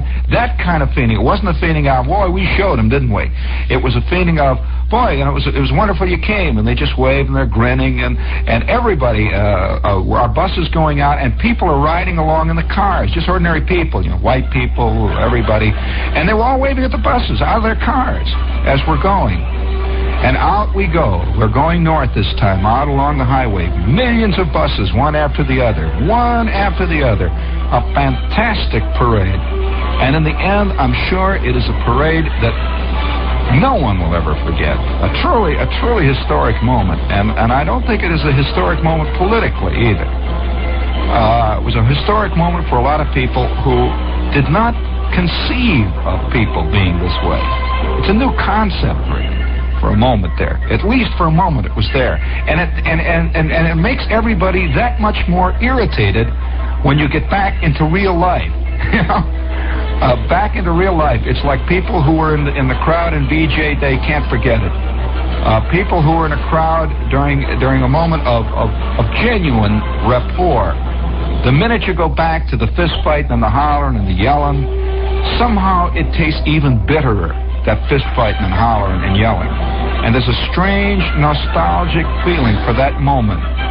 That great moment when everyone's passing the fried chicken around. And that son is sitting up there and they're singing the Star-Spangled Banner. And that old man behind me is saying, but they're singing the Star-Spangled Banner. We're usually quiet when they're singing the Star-Spangled Banner, madam. Please, will you please?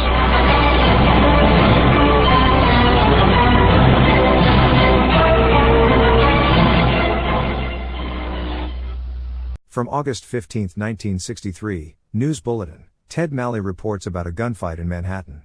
Fear of a hole in the ground. The night the State Theater blew up. Part of the opening theme has been deleted.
And I'd like to sing for all you folks that been written in and asking for all them fine tunes. I'd like to sing one that goes back a long time, says an awful lot about all of us.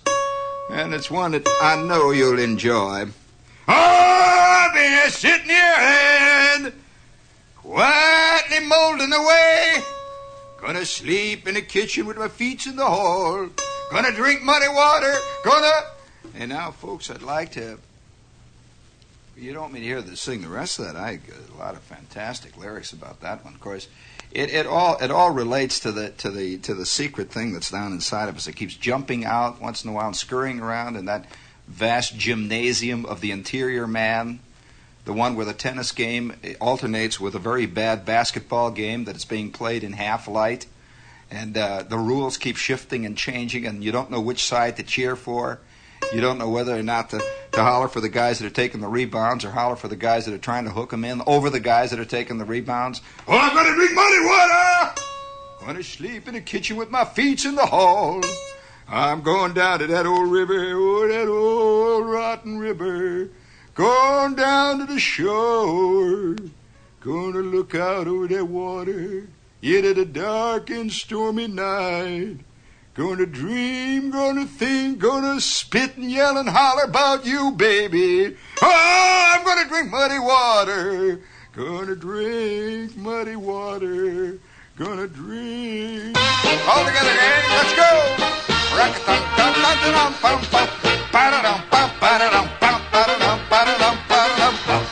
She's got eyes of blue. I never cared for eyes of blue, but she's got eyes of blue. And that's my weakness now.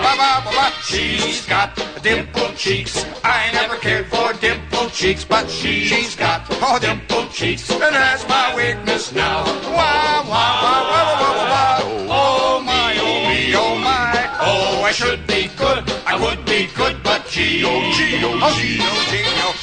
likes to bill and coo. Oh, I never like to bill and coo, but she likes to bill and coo. So that's my weakness now. Oh,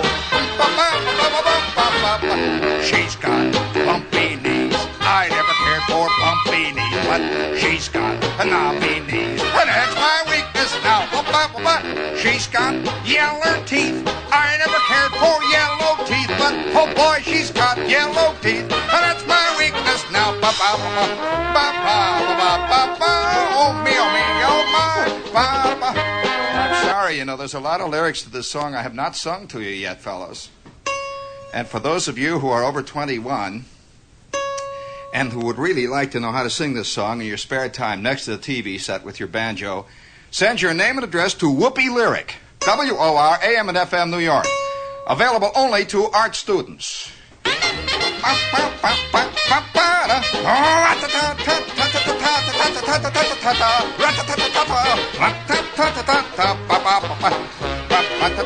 Wait till you hear this change, boy.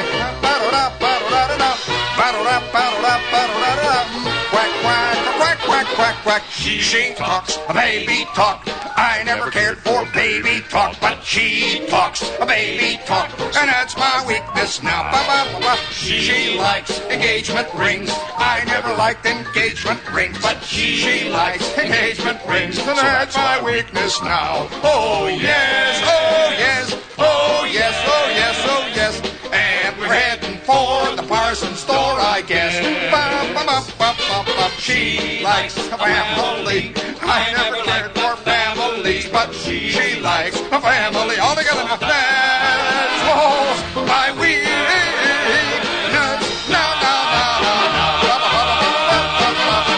Quack, quack. Fantastic. Absolutely fantastic. I'm telling you. Yell along with Shepard.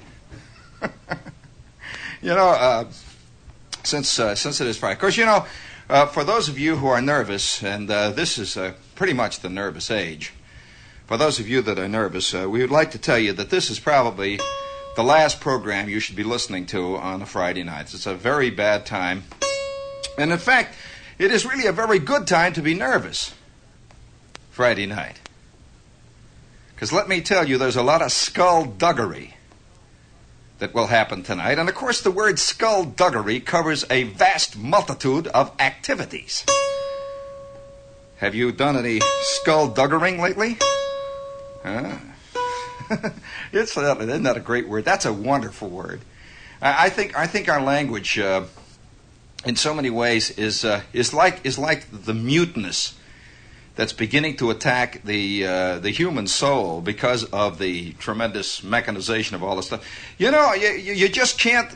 It's when we lost the Dickensian turn of phrase, the kind of language, the kind of words, the scope and the breadth of the language of the people. When people would talk to each other, I think we lost a great deal. I would love to say to Leader, for example, Bob Leader, I'll have nothing to do with this confounded hornswaggling skullduggery, this idiotic, insolent gallimaufry that you call this ridiculous.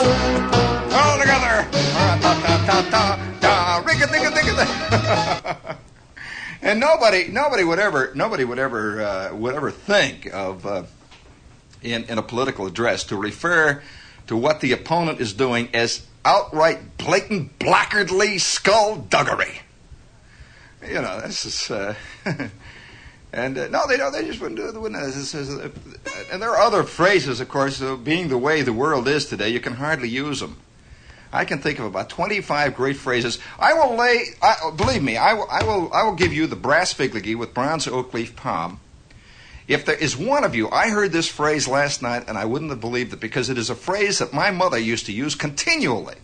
She would look out obliquely through that tangled mass of dying geraniums that cursed my old lady and still do. She has never been able to successfully grow a geranium in a Campbell's can for more than 3 weeks. They get that funny look. I don't know what it is about them. What happens to them? They get very neurotic. But she used to stand there and look out through those geraniums in the kitchen window over the sink.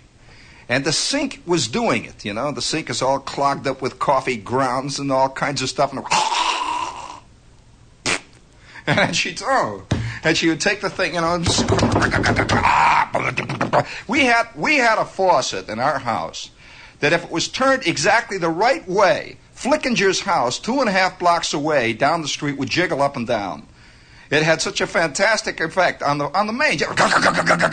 This kind of thing, oh boy. And you see Flick's house going up and down, the bricks falling out. Flick would come on, turn it off! And we'd fix the faucet in there. Well, everybody was connected up in the scene. So my mother would look out of the window. It's on a November day like this when the furies are out, the wind is howling in off the lake. It's a good 47 degrees colder in Chicago at any given time in life, or during the summer, a good 47 degrees hotter than it is here. And, they faced the life, and she'd look out there, and you could see the flickering of the blast furnace dust, and you'd see the red and yellow flames catching Bruner's backside as he's sliding up and down the back steps, trying to make it up to the back door. It's Friday night, and the wind is howling in, and it's 100 degrees below zero already, and the ground is as hard as a rock. And she'd look out there and peer into that darkness and the flapping clotheslines and the lost and gone, sad, weeping tears of yesterday's washcloths in the ancient inverted bowl of the Midwest. She looks out. She says, I feel tonight like the wreck of the... I will award you the brass figligee with bronze oak leaf palm if you can tell me what my mother felt like the wreck of, Edward. Well, I heard a lady say that last night in the subway. She's looking to, and she's a real Bronx lady, and she says, Marcia, I'll tell you, I don't know how I'm going to stand it. My feet are just killing me. I tell you, I feel like the wreck of the... And she laid it right out there, and I said, by George, it's still there. I'm going to drink muddy water, going to sleep in the kitchen, gonna sleep with my feet in the hole, gonna drink muddy water, 'cause baby I lost you. I'm sleeping in a lonesome bed tonight.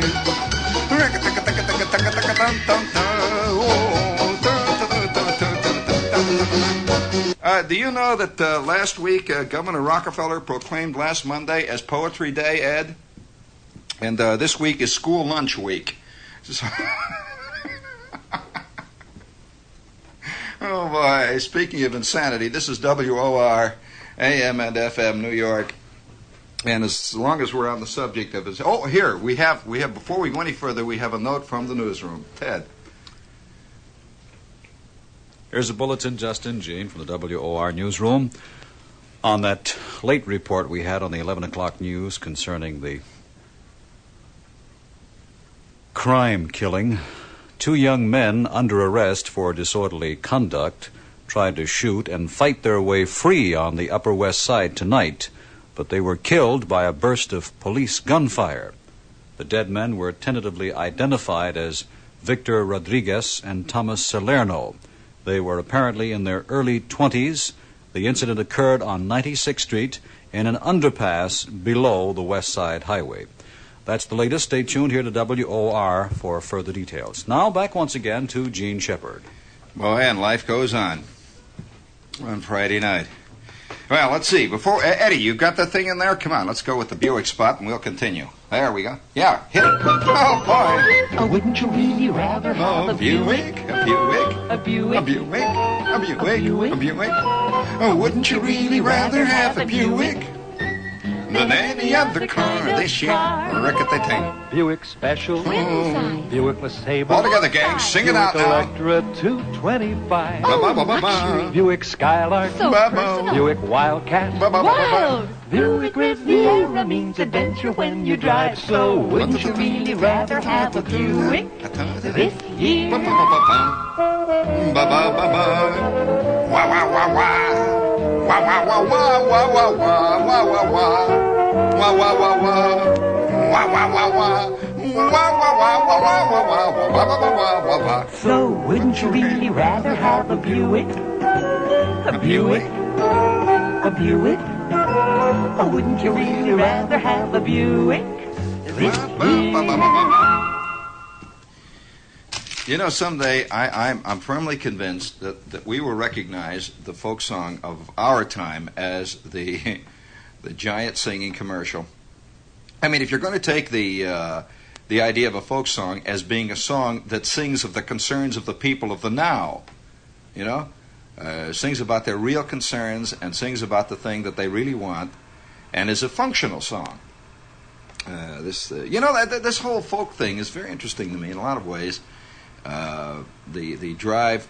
Well, before we get into the folk thing, we better get on with some more of these commercials. Get them out of the way here. Let's see. We have the pottery of all nations, and I must tell you, you better get on the stick if you would like to order a catalog of the pottery of all nations, and they have a beautiful colored catalog that is just a little tiny percentage of all the fantastic imported from all over the world pottery that they have available down there at tremendous prices.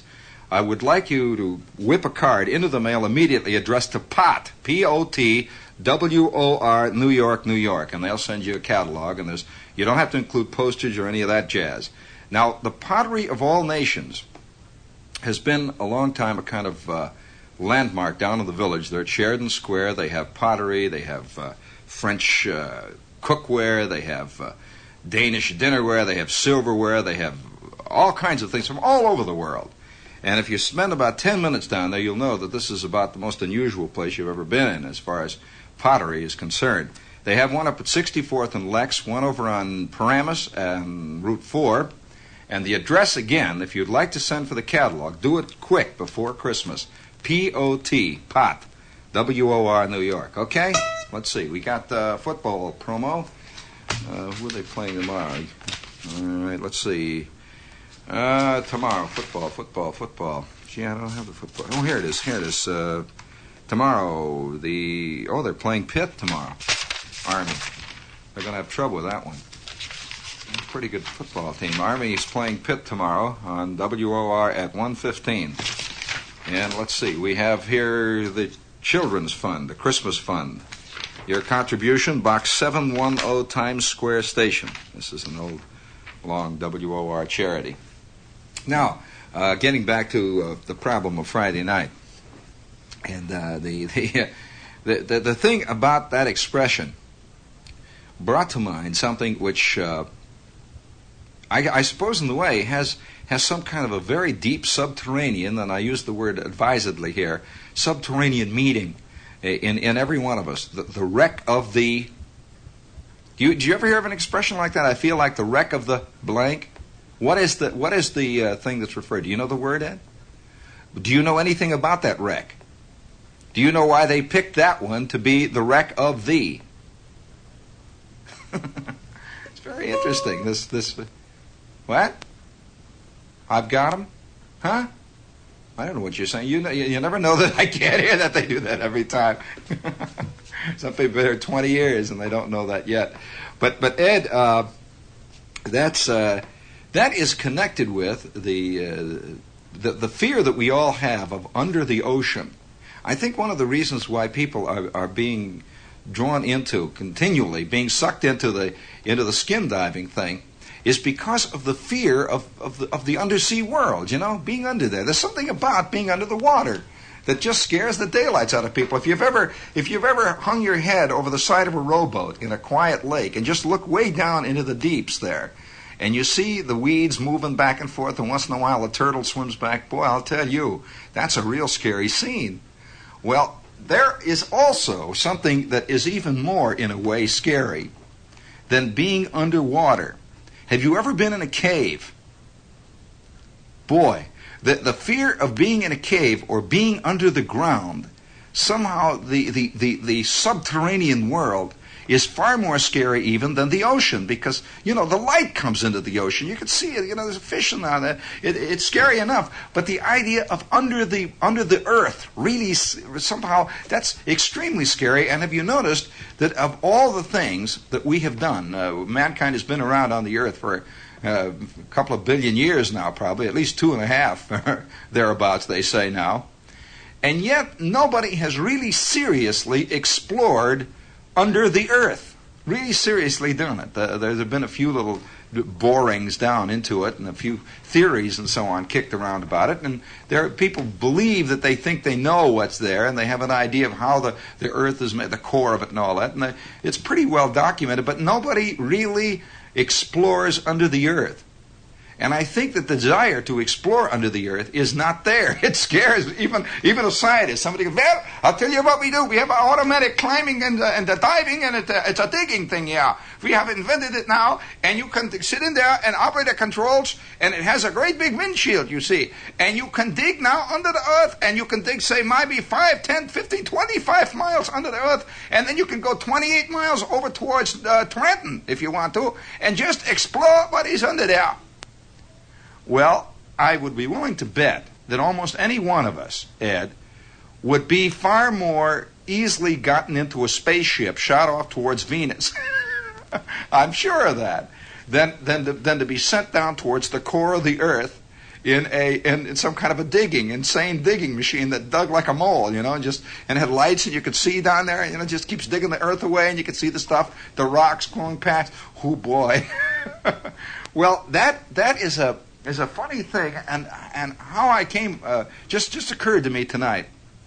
I saw a cartoon, and it related to one of the great fears that we all have, and that is the fear of the big hole in the ground.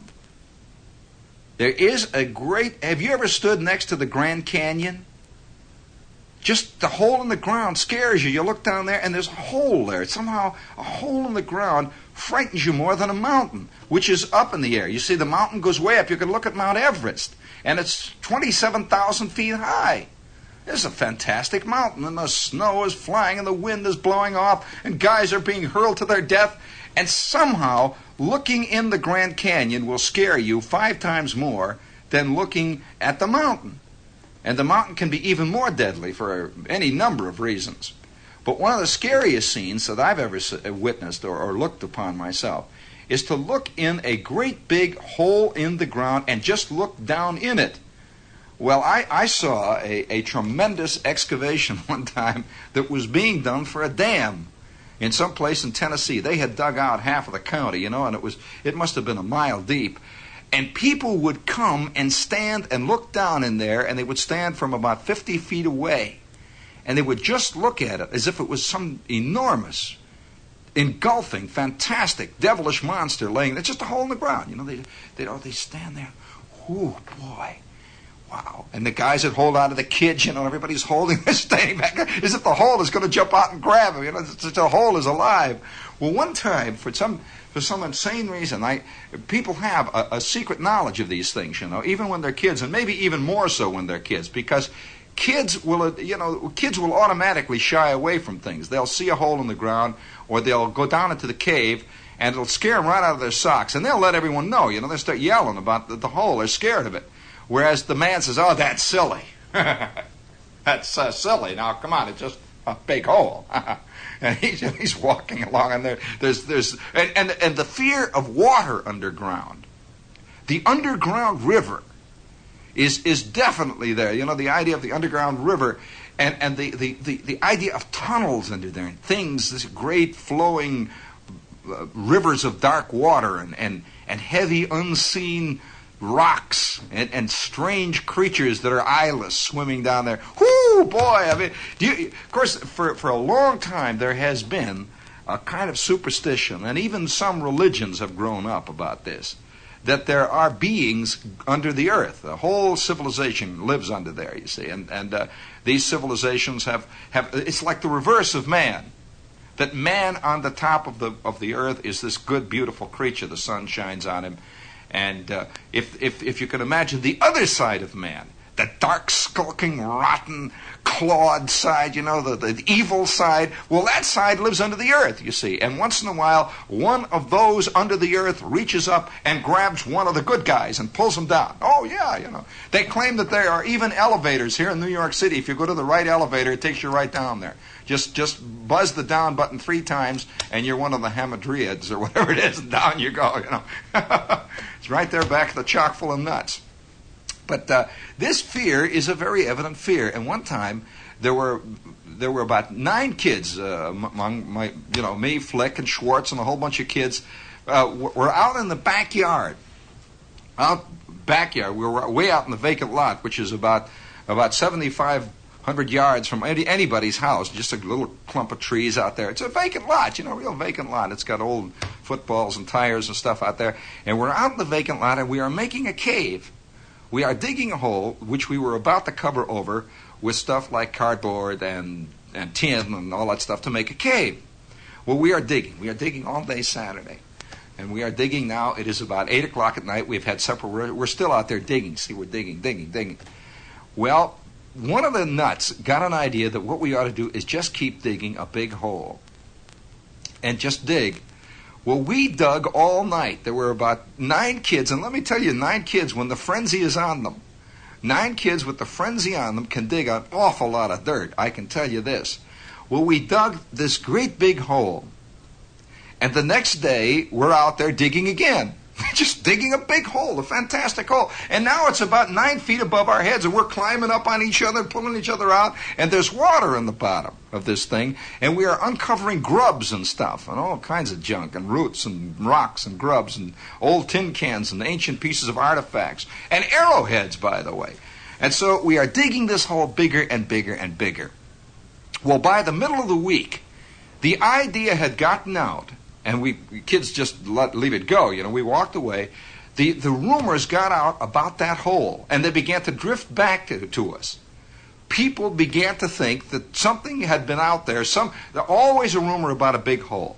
A meteorite hit it. That was one of the first things. Or the ground caved in. There was an underground river, and it caved in. Don't go near it because it's got quicksand on the bottom. There was water in the bottom. See, don't go near it. It's got quicksand on the bottom. And we began, of course, the kids, what was so funny was that we began to believe it. And, of course, the kids immediately began to pass the word around. To look out, there's quicksand there, and there's things under them. There's the river goes past under there. And for about, I'd say 3 months, everybody, all the kids in the neighborhood were afraid to go near this hole. And it was a hole which we had created. But nevertheless, it remained a hole. Well, my experience with big holes goes considerably more than you would have, say, if you lived here in New York, because I'm sure that there is very little big hole business where they just leave a hole there. Just leave it there. Just leave a hole. Now I remember one time in this town, in Hammond, Indiana, for some reason or other, somebody had decided to build a building, Ed. The building was being built, and it was one of these big block square buildings. You know, it's a big building, like a bank or something. And it was in the Depression. And along about the time they had gotten the gigantic hole in the ground made, it was a great big hole in the ground, it fizzled out. It just fizzled out. You know, everything, the money went out or whatever it is, it just fizzled out. And that hole in the ground remained in the middle of the town, more or less over towards like would be over the east side here in New York. It remained there for as long as I could remember. But as it remained there, it began to grow its own nature. Reeds grew in the bottom of it, and cattails grew. And the water that had been in there from the original digging became a swamp. It literally was like a swamp, and frogs were down there. Not only frogs lived there, then turtles were down there. And after that, there were crayfish and stuff like that. And there were all kinds of... It became a natural phenomenon, and also became then the subject of about 97 million different theories and stories. Stay away. Everyone had forgotten originally that it was a hole dug in the ground. It was just a hole in the ground, that's all. And it became like the Grand Canyon. Don't go near it. It's got quicksand in it. Well, one day I am down, kids are always, they run out. So I'm down on the edge of the water, and I found an axe, a hand axe, just an axe, just a hand axe. And I was amazed, finding a great find like that. A hand axe down there hidden in the reeds, half buried in the water, in the mud. And I took the hand axe and I took it home. I found this great thing, you see. So I take it home and I've got this thing and I'm polishing it and I'm sharpening it. I've got a file out and I'm on the back porch sharpening it. And my old man came home and he took one look. He said, "Where'd you get the axe?" I said, "Well, I found it." He said, "You found it?" Right away he's happy. He said, "You found it? Gee, wow. You mean you just found it? Were you out junking or something?" I said, "No, I found it in the big hole." And this big cloud came over his face. "Where?" I said, "The big hole." And immediately I can see him. Giant murder axe discovered in swamp. Kid held. That kind of thing. Oh, boy. He said, "What? You found it in the big hole?" And he says, Where? I said, "Well, down there on the other side, over by Kennedy Avenue, the big hole on the other side." And I didn't know what I'd done now. I'm scared to death. He says, "Come here, give me that thing." He said, "Oh, boy." And he rushed it and he put it in the garage and hid it. And about 10 o'clock that night, the old man takes the axe out there and throws it back in the big hole. As far as I know, the axe is still in the big hole. Well, the thing is, it's the fear of the hole. Now, that thing that we're walking around, we know very little about it. You walk around here in New York. Of course, it's easy to forget in New York that there's an earth under there. You just figure it's 68th Street that's under you. There's more to it than that. And it isn't just, it isn't just 6th Avenue that's there. It wasn't there in the beginning when the glaciers came. The glaciers didn't march along and leave 57th Street there. There's that thing under there, you see. And it is very hard in New York City to remember that. But now guys out in, say, Indiana are never ever allowed to forget that there is a genuine earth under their feet. Because the first thing that happens in the spring is that everything for miles around in Indiana is covered with earthworms. You walk down the street, you squish along, and the earthworms are all over. They have come up, you see. They're coming out of the earth. They don't come out of 6th Avenue. It's very hard to find them coming out of there. But they do come out of the earth there. And then a couple of weeks later, you're walking along, and suddenly the earth is covered with 87 million grub beetles. These are these big beetles that come out. They come out of the earth. You walk, squish, squish, squish. And then there are the ants, and then there are other things. So you are never left without that feeling that the earth is there. I'm beginning to believe that the writers in America, the guys who are going to write about the way it is to be alive in the 20th century, are not going to come out of New York. They can't. Because the people in New York do not understand. They have not felt this thing shaking under them. They don't see that sky whistling over their eyes. And they don't feel the thunder when the jet goes past. They go around us here. Well, one other thing that is connected with the deep hole theory, we also have an innate fear of ruins. Now, I don't know what it is about a ruin that scares you. There is a funny thing inside of you that makes you worry when you see things that are left over from other people. Some other civilization or something. I don't know what it is. And especially when you get into real ruins. I remember walking through Pompeii, the ruins of Pompeii. And here's this town. Everyone knows about the ruins of Pompeii. But I don't think, I have never read any description of Pompeii that tells you about that strange, oppressive scariness that hangs over it.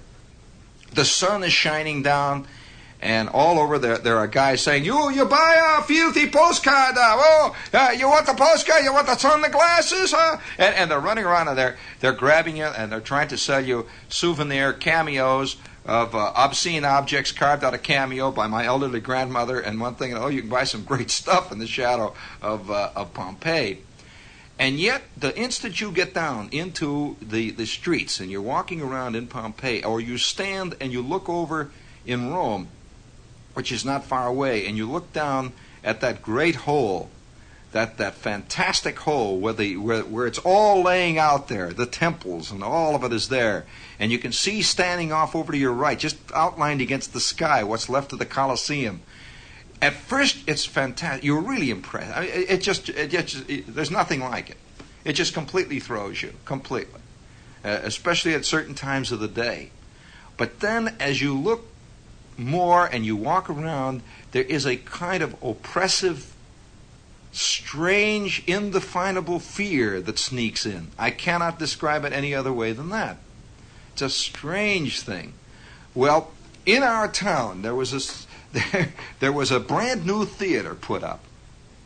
It's one of the great events of my humble youth, when kids begin to learn about the reality of things, and I don't know what it is. I guess it's real education as opposed to the stuff you read in books. I will describe to you an example of that kind of fear and how kids cannot quite understand it, and yet they feel it more than the adults. There was a brand new theater built in our town. It was like, it was a big thing. It was like a Rockefeller Center, that kind of thing. It was when they were building really jazzy theaters with gigantic moats and swan's edge, that kind of thing, with the great gilt Cupid dolls, and they had purple ceramic fountains that would squirt perfumed water. And you could throw your gum wrappers down there amid these great big goldfish that would swim around in the lobby. And they had a brass, bronze, and imitation German silver box office there that was 7 stories high. It was like a giant kiosk with lights playing on the top of it, that kind of thing. It was just a fantastic thing. It had giant organ built all up in the back there with 7,000 pipes, all painted gold, and the organ would come up with neon signs and everything going. It was just wild, like a 5,000-seat theater. And everybody went to the opening of it. They had some big picture there, and it was a big thing. Everyone went down there. And it was this great movie house that everyone wanted to go to. And they all crowded down there. It opened right in the middle of the Depression. It was just the biggest thing that happened in years there. Well, we all went to the first week. The opening week of this thing was madhouse. Everybody had saved their whatever it cost, $1.10 or 89 cents or whatever it was to get in. It was like going to the World Series. So everyone went down there. They gave everybody a free dish. It's a souvenir free dish. The State Theater opening. And by the way, my mother still has the souvenir of the State Theater opening. It's a dish. It's a little funny, phony. This crummy looking metal that they make these little miniature Empire State Buildings out of. What is that stuff? Well, she's got a little dish. It says opening souvenir dish, ashtray or something of the State Theater. So we went down there, and it was a big event. It was like Wednesday we went down there. Well, everybody was talking about it. It was pictures in the paper. They had lights playing up in the sky, purple and green and blue lights. Some big movie star came. I do not recall the movie star, except I do know this about the movie star. This movie star was a famous lady movie star. And the only thing I remember about this movie star, she was famous for having a famous dollhouse. Don't ask me why this was, because her dollhouse was on display in the lobby of this theater. She was famous, and so she came there, dedicated the thing, and boy, it was wild. It was like Marilyn Monroe was there. So everyone is cheering and yelling, and pictures in the paper and reading about it. Well, the week goes by in delirium. My mother would sing over her sink. She'd sing because they were going to change the feature on Friday, and everyone was going to go there Saturday again. And we're all going to go back, to Wonderland again. Back to Oz. Away from Cleveland Street, back to Oz. Back to the swans and the moats and all that jazz. Well, she's working her way over the sink, and she's got the Brillo pad going, and Bing Crosby is singing on the radio, and everybody's cheering. We're going to go to the theater on Saturday night. We were going at night, and it was going to be a big thing. There was going to be Tarzan there. It was going to be a Tarzan movie or something. It was going to be a big thing. So everyone's looking forward to it. Well, on a Friday night, that's why ever since I've had a deep foreboding about Friday nights. The Friday night concluded. It was about 1 o'clock in the morning, maybe 2 o'clock in the morning. The entire city is asleep, except the guys that are fist fighting, yelling, other guys doing other stuff, guys walking around drunk. Bruner was down in the basement making some more, and it was, there were guys that were up, but they were nefarious people. All the good goers to the Rudolph Valentino movies and stuff were asleep. Okay, you got it? So everyone's asleep. See, the square world is all asleep. So we're burrowed in there, and it's about 2 o'clock in the morning, and it's a cold, cold November night. And it's quiet, very quiet. The streetcars have sort of petered out. And I am dead to the world. I've been dead to the world since about 9. At that time, I'm about 6 or something, 5, some little kid age, And we're all asleep.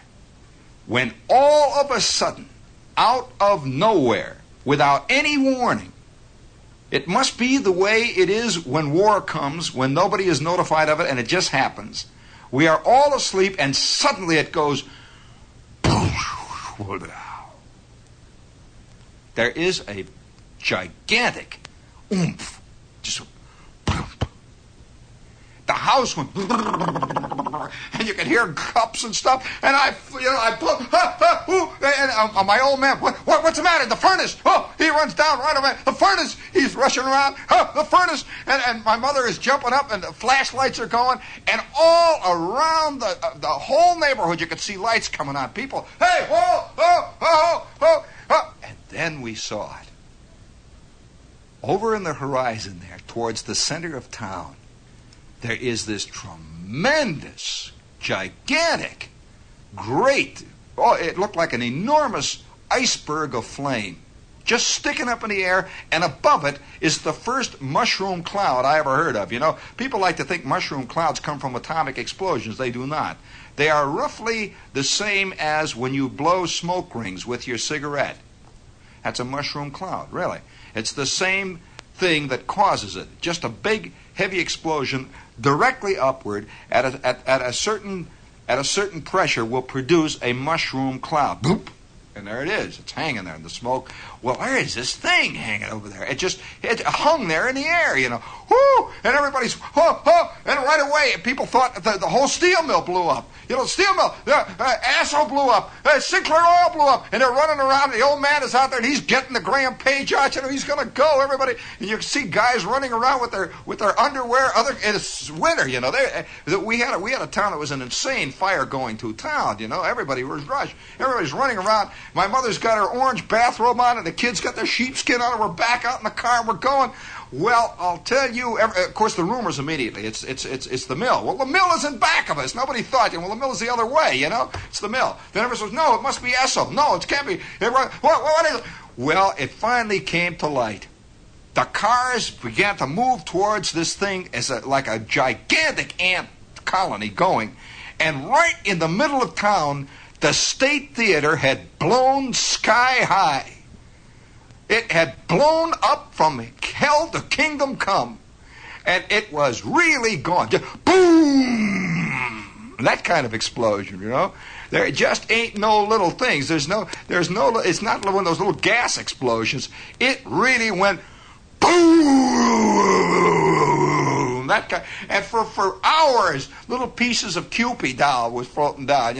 Once in a while there'd be a swan feather would come floating down, and a goldfish would land over in Cook County, 45 miles away. It was that kind of thing. You see, pieces of film, starring Maureen O'Hara were coming.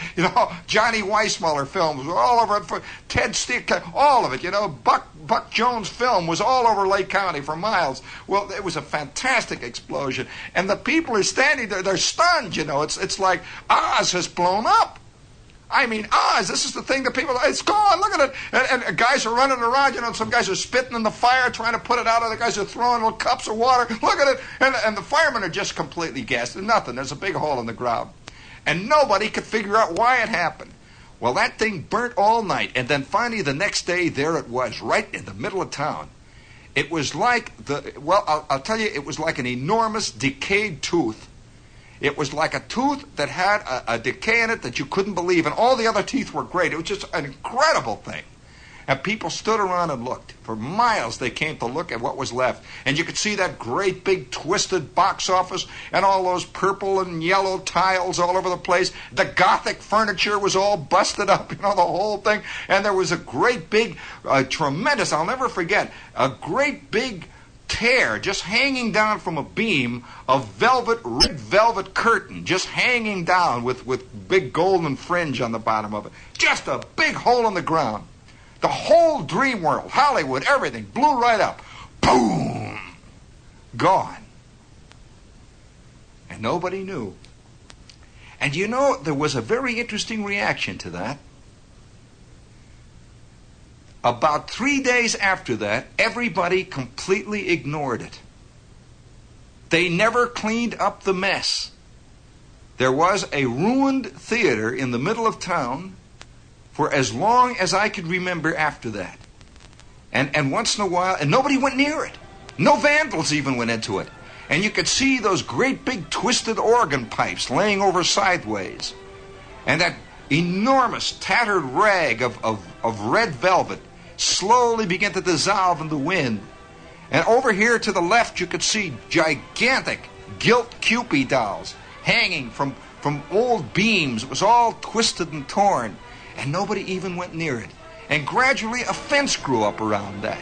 It just was raised around it, But you could see still sticking up the mosques and the minarets and the spires of Hollywood land just laying over sideways. And it's still there.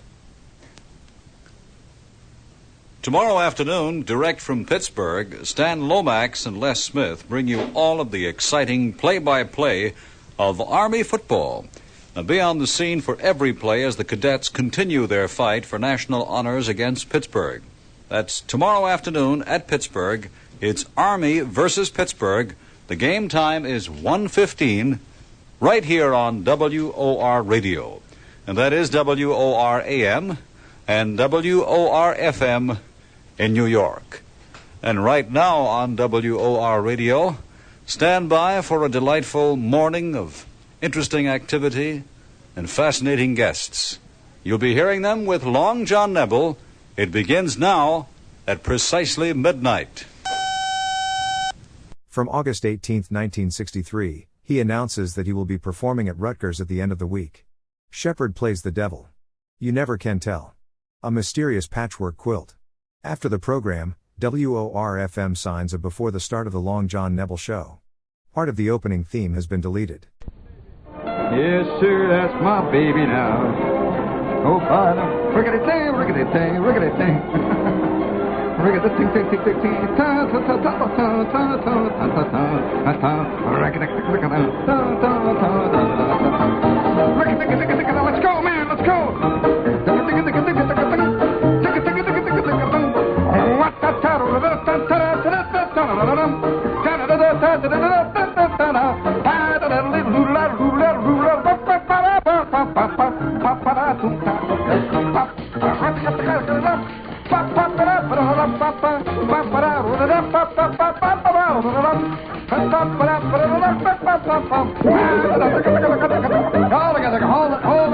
Hold it.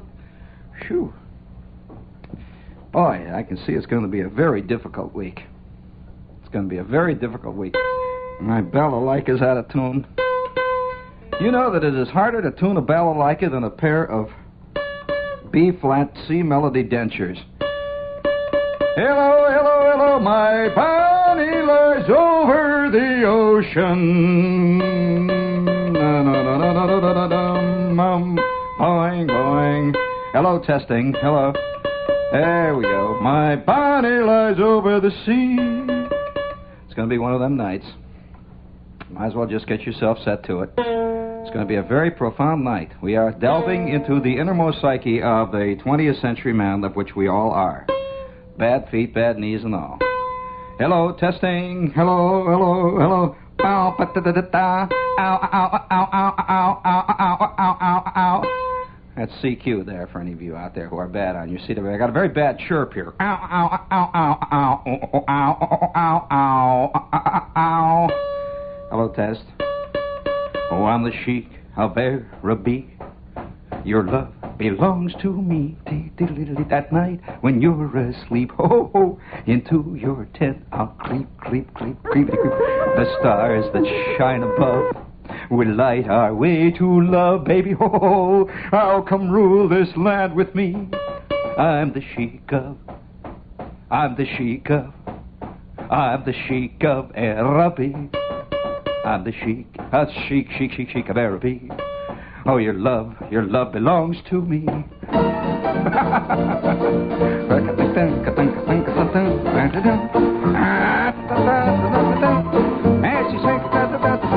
Pretty good horse, syncopated gait, and there's such a funny meter to the roar of his repeater. How they run, oh, when they hear this fella coming, 'cause the western folks all know he's a highfalutin, son of a gun from Arizona. Ragtime cowboy, oh, what a cowboy, ragtime cowboy Joe.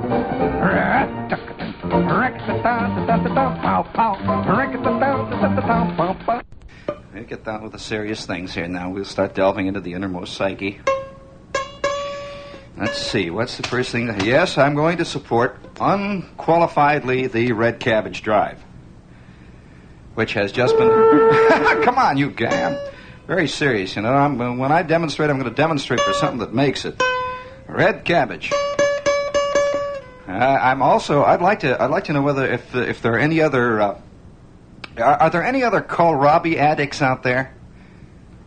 Kohlrabi, I'm serious. Of course, the kohlrabi became extinct about 7 to 8 years ago. The last kohlrabi plant was found growing in northern Ohio, and they tried to keep it alive for a while, and it passed away in the summer of '54. What was that? No. Kale, no, that's money. That's what we make here at WOR. Of course, the distribution, as Mr. Leader pointed out today at the meeting, is not very equitable. However, he says, we've got it. We keep it in big bags here. And he says, the right people get it. Not always. He said, but the guys who do get it know how to use it better than those guys who don't get it, who perhaps deserve it more, but wouldn't know what to do with it if they got it anyway. And if they got it, it would spoil them rotten, and they wouldn't do it right anyway. All together. Them as gets. Them as got it, always gets. And once more. And more and more. Oh, they once all they can lay their hands on. Those great big money hooks. Hold it there, gang. Hold it. There's a little excitement here tonight. Looks like the word is getting out now that we're going to be at Rutgers this week, and already the troops are angry, and the demonstrators are making up their signs. I tell you what, I hope to be met when I show up at Rutgers this week. When is it, Friday or Thursday? Friday? We're going to be at the Ledge Friday, and I hope to be met by 17,000 demonstrators holding great big signs with just an enormous anguished question mark. Also, one big sign that says, shame!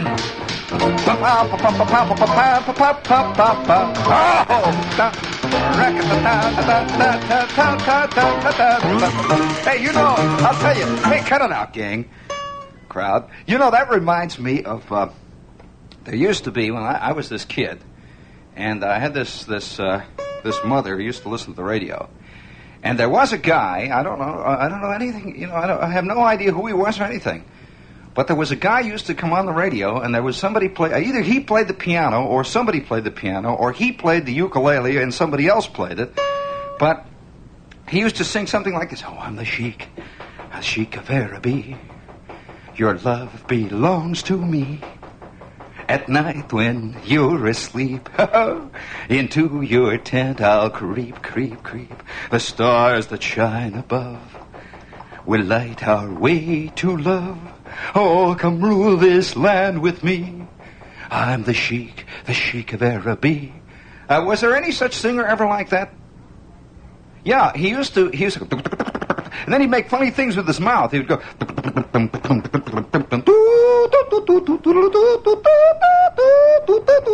That's what he would do. Now it's coming. Now keep it real down quiet. Real quiet. See, he's going like this. Hello there, everybody. I'm the Sheik of Araby. Oh, is everybody happy?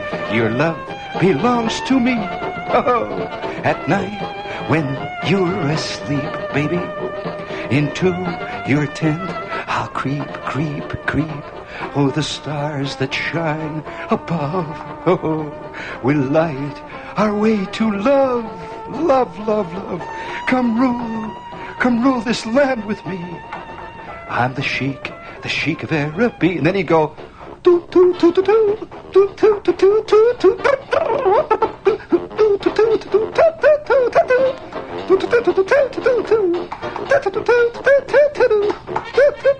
Yes, I'm the sheik of Araby. Your love belongs to me. I'm the sheik, the stars that shine above. Oh, yes, we'll light our way to love, love, love. Come rule this land with me. I'm the sheik of Araby. I'm the sheik of Araby. Oh, your love belongs to me. At night when you're asleep, baby, oh, into your tent I'll creep, shine above those stars, they'll light our way to love. Oh, come rule this land with me, I'm the sheik of Araby.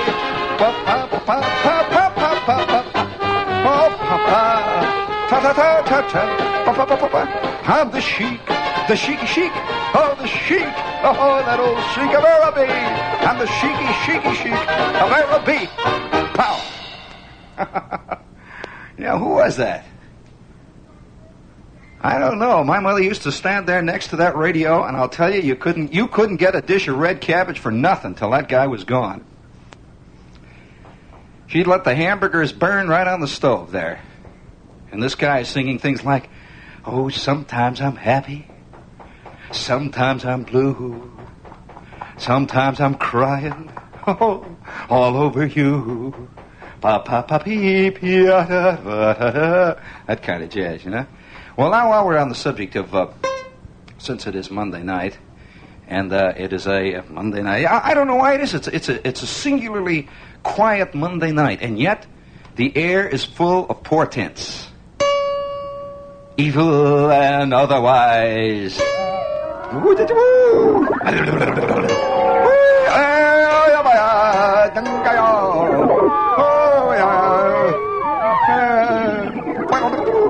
Evil, boil and bubble. What evil I see. Yes, toil and trouble, boil and bubble. Oh, evil portent, sucking evil potion of the vile hinges of Hades. Hello, test. Another flat, for crying out loud. Oh, boy, you know that reminds me. You know, I don't know. This is something probably girls don't understand. Maybe they do. I don't know. But they can't understand it from the male point of view, Tony. And that is the thing. When you were probably about 15 years old, you know, and you're taking this chick out, and you are trying to get up the guts to put your arm around her, either in the movies, or on a swing, or in the front seat of a car when you're driving, you know, and then you pull it back, and she says, "What's the matter?" I said, "Well, I have this coat's got a thing up here on the, it's sticking me up there at the top, a crummy thing, that horsehair," and you pull it out, and then you sit there for a while, and then your arm begins to slowly. Well, I'll tell you what happened one time. It must have taken me about 3 weeks to get this girl from riding on the running board into the car. You see?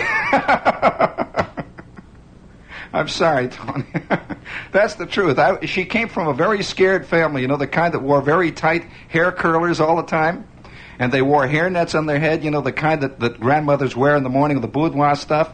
And yeah, she wore bathrobes and all that. And I used to remember, it was very different. She was a very nervous girl in a very nervous family. And so the first time I took her out, I had borrowed the car, and she insisted on riding on the running board. She said, "I just like it out here," you know, the wind blowing through her curlers. I'm sitting in there. Well, it took me about 3 weeks to get her inside the car. And then gradually I began to work either way. You know, it was very difficult. I decided to meet her halfway. Have you ever driven a car from the middle of the front seat You got your arms over here like this, and she's crowded up against the door, and you're encouraging her. You see, you're sitting there sort of sideways with your foot over there on the clutch, trying to make it go. Well, finally, I got her worked almost over to the center of the front seat, you see. And everything was going great. Just everything. I could just slowly working it like you're trolling for some giant bass in the weeds, and you finally got the bass interested, and he's beginning to look at the plug. You've been working on it for a month. Well, this chick is finally moving over, and we came out of the Orpheum Theater. And I got the old man's Pontiac. One of the great big Pontiac 8s with the trunk on the back, with the big Indian on the front there. I used to love to polish that Indian, on the front there. Well, he had this Indian and everything. I'm driving the Pontiac, and oh boy, it was magnificent that night, all polished black. It was a big Pontiac 8. And I've got her now moved almost to the center of the seat. And we left the Orpheum Theater, came out of the parking lot, and we're whipping along the country lane, with the trees going, and my arm is slowly going up like that. And by George, she begins to slowly move over towards me, and she is now in the crook of my arm, and I'm breaking out in a fantastic sweat, Oh, boy. And she's coming over, and she just sort of eases over there, and the next thing I know, her knee touches my knee, and just as we make contact, boom, the left back tire. Oh,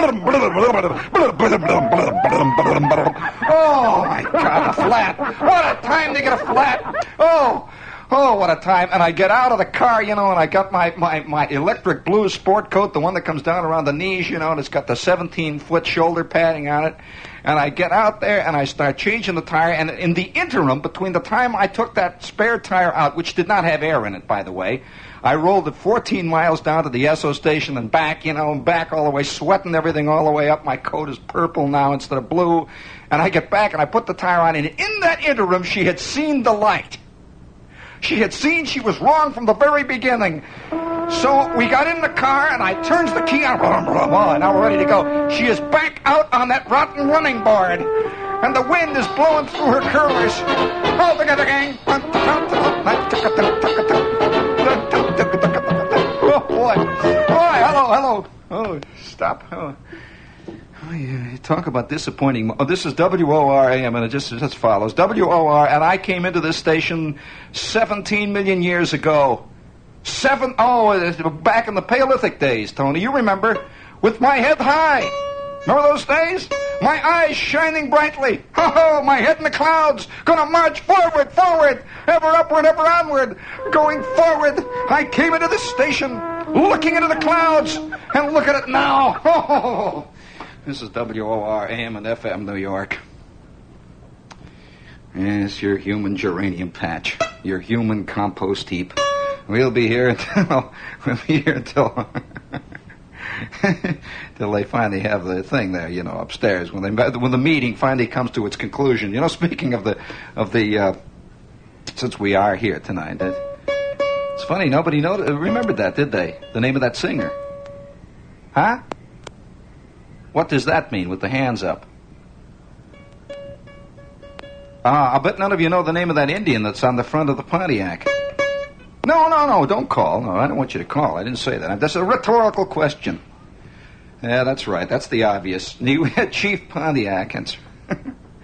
All right. What, you want the telephone? All right. What is it? Quick.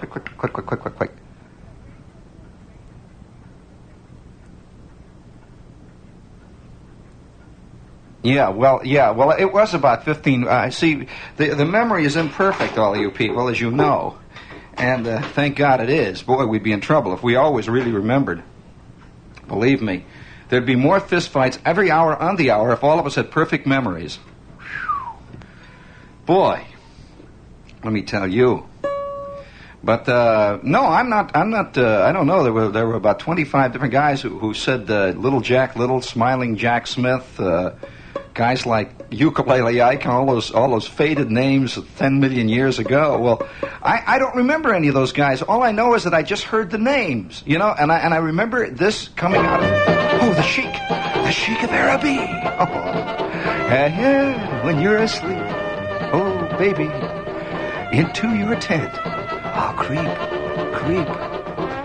The stars that shine above will light our way to love.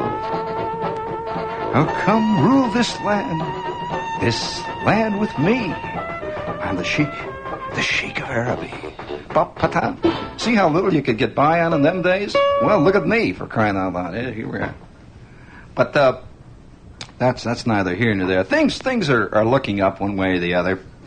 For example, for those of you who think that there is no real progress in this life, I would like to point out that opening my mail this morning brought about, of course, Monday's always great because you always suspect that the week is going to work out. You know, it's going to be better. You start it's going to work all out. You always have the little vague foreboding that it's going to be worse than last week.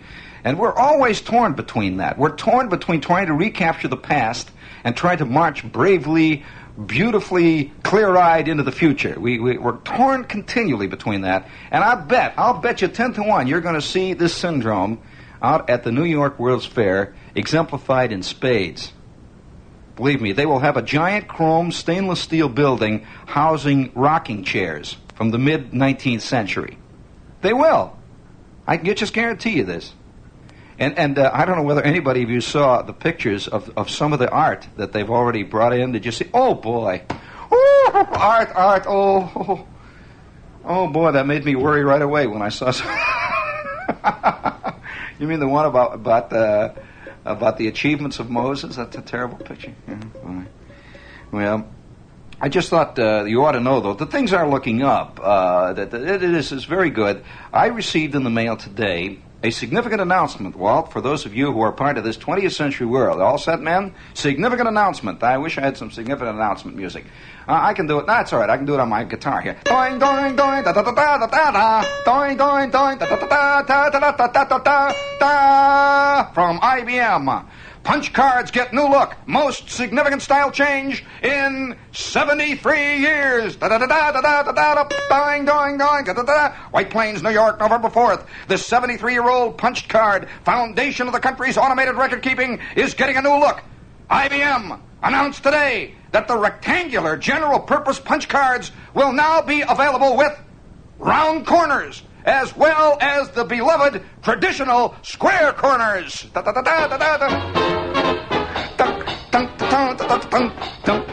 Beloved square corners. Oh, I'm the Sheik of Araby. My God, I'm the Sheik. Hold it there. Yeah, so things are looking up. I got my Monday off to a good springy start. I've been getting tired of those old square-cornered IBM cards. And I imagine the next ones will come out, about 2278, will come out with a kind of a little petty point fringe on them. And, you know, get a little rococo there. I'm the Sheik of Araby. Well, things all the way up and down the line. I notice, for those of you who are wondering whether or not, you know, a lot of you people, you know, it's hard. I know it's hard to be a born Yahoo. It's very difficult to be a born slob. And I'm sure that many of us have been wading knee-deep in our own slobism ever since we were born. Isn't it terrible? You know, it really is. It really is terrible. Life is like this fantastic onion that has all these layers. And just about the time you figure you have discovered, you're finally onto the key, you get a glimpse that somebody else has peeled his onion one layer lower. And not only peeled it, he has discovered another fantastic truth. So be careful, you see. So those of you who have not even started to peel the onion, the slobs of the world, the yahoos, isn't that a great word, by the way? Yahoo. That's Jonathan Swift. And yes, he had these two peoples, the yahoos and the Weenanims. And, well, both types are around, you know, everywhere you look. The yahoos are running against the Weenanims in every election. And the Weenanims are voting for the Yahoos, and the Yahoos are voting for the Weenanims.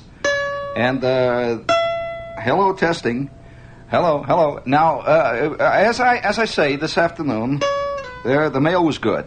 And we have brought you as harbingers of good greetings and good tidings this week. We're preparing for the Christmas season. There's 30 more Christmas shopping days, as John Gambling so succinctly and with great insight put it this morning. John was very good on the time this morning, too. He's very good on that. And, yes, John is the only guy I know. Of course, there's several guys here. Al, it's funny, Al McCann is the only one who does a Byzantine station break on WOR. It comes out, well, it's really earlier than, it's more, no, Oh, by George, I'd say it's more gothic. He comes out with a gothic station break that walks out there and stands in the middle of your living room, roughly the way that Crosley, that Crosley gothic neo-Renaissance Notre Dame model used to come out. That was a big upright radio, with the airplane dial in the middle of the Notre Dame Cathedral speaker thing, the whole thing. It's very good. He's got that. Nora, it's time to make a station break. This is WOR, your RKO General station, your family station in New York. And now, back to the specials at Bohack's, the frozen asparagus. It's very exciting radio. You can just sit there and it tingles. It goes up and down and gets your knees all warm and gluey. And you listen to it. It really does. It comes out and touches you right where you live. Of course, the thing is that most of us live where we never want to admit where we live. And it's very hard to bring about to believe there. Oh, yes. Oh, excuse me. I forgot to bring you the good tidings that at UCLA, and as you know, the West Coast has always led in cultural achievements in the last 50 years in one kind or another. I mean, it brought to us such giant intellects as Stanley Kramer, Tony Curtis, Doris Day. It's all kinds of big people there have been molding our culture like the silly putty that they made it into. But Hollywood's got all kinds of things, and among other things, it has UCLA. And out there at UCLA, the University of California at Los Angeles, they have now a new course called Sensitivity Training. Hello, we now take you to the Sensitivity Training section of UCLA, where a sensitivity training course is now in action. Bring it in, please. Ladies and gentlemen, we're speaking to you now directly from the floor of the sensitivity training session, now in full swing here at UCLA. I'm speaking to you very quietly because the people are exceedingly sensitive who are now working in this training section. They are seated in a circle. There's 22 students now, all working on a sensitivity problem. They are waiting to see who has the first trauma while we watch, and we are waiting for the first nervous breakdown. A young man is now beginning. He's standing up now, a young man with high cheekbones. Ah! Beautifully done. He's falling on the floor now. They're all standing over him. A magnificent example of sensitivity in action. And now, ladies and gentlemen, we return you to our studios in WOR in New York City. We return you from the campus of UCLA, the University of California at Los Angeles. The sensitivity training session is now in action. Take it away, WOR. Whew, that was exciting. Boy, oh boy, that's a 3-credit hour session, too. Yes, it's an elective. It's a phys ed department there. Oh, I'm the chic of Araby. Yes, they have a sensitivity training section there. And they have other things there, I'm sure, that eventually there will be the broad outlook training section, where it broadens your outlook and gives. There will be also, I'm sure, insight courses. They'll have that little one going there. Students, today, as we're taking up the preliminary course in Insight, we would like to refer you to the reading list, which is tacked up on the rear of the platform there. As you leave the classroom, you'll see it over there on the bulletin board. The ones that are starred are the required reading texts for Insight.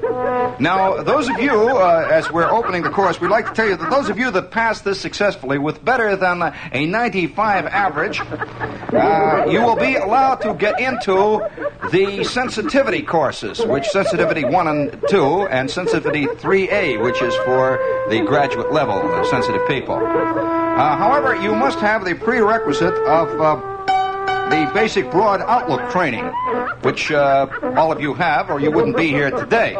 Now, we're going to run over a few basic principles this afternoon in our first course. Now, for those of you who are looking for insight, Hello there, testing. Oh, I'm the chic of Araby.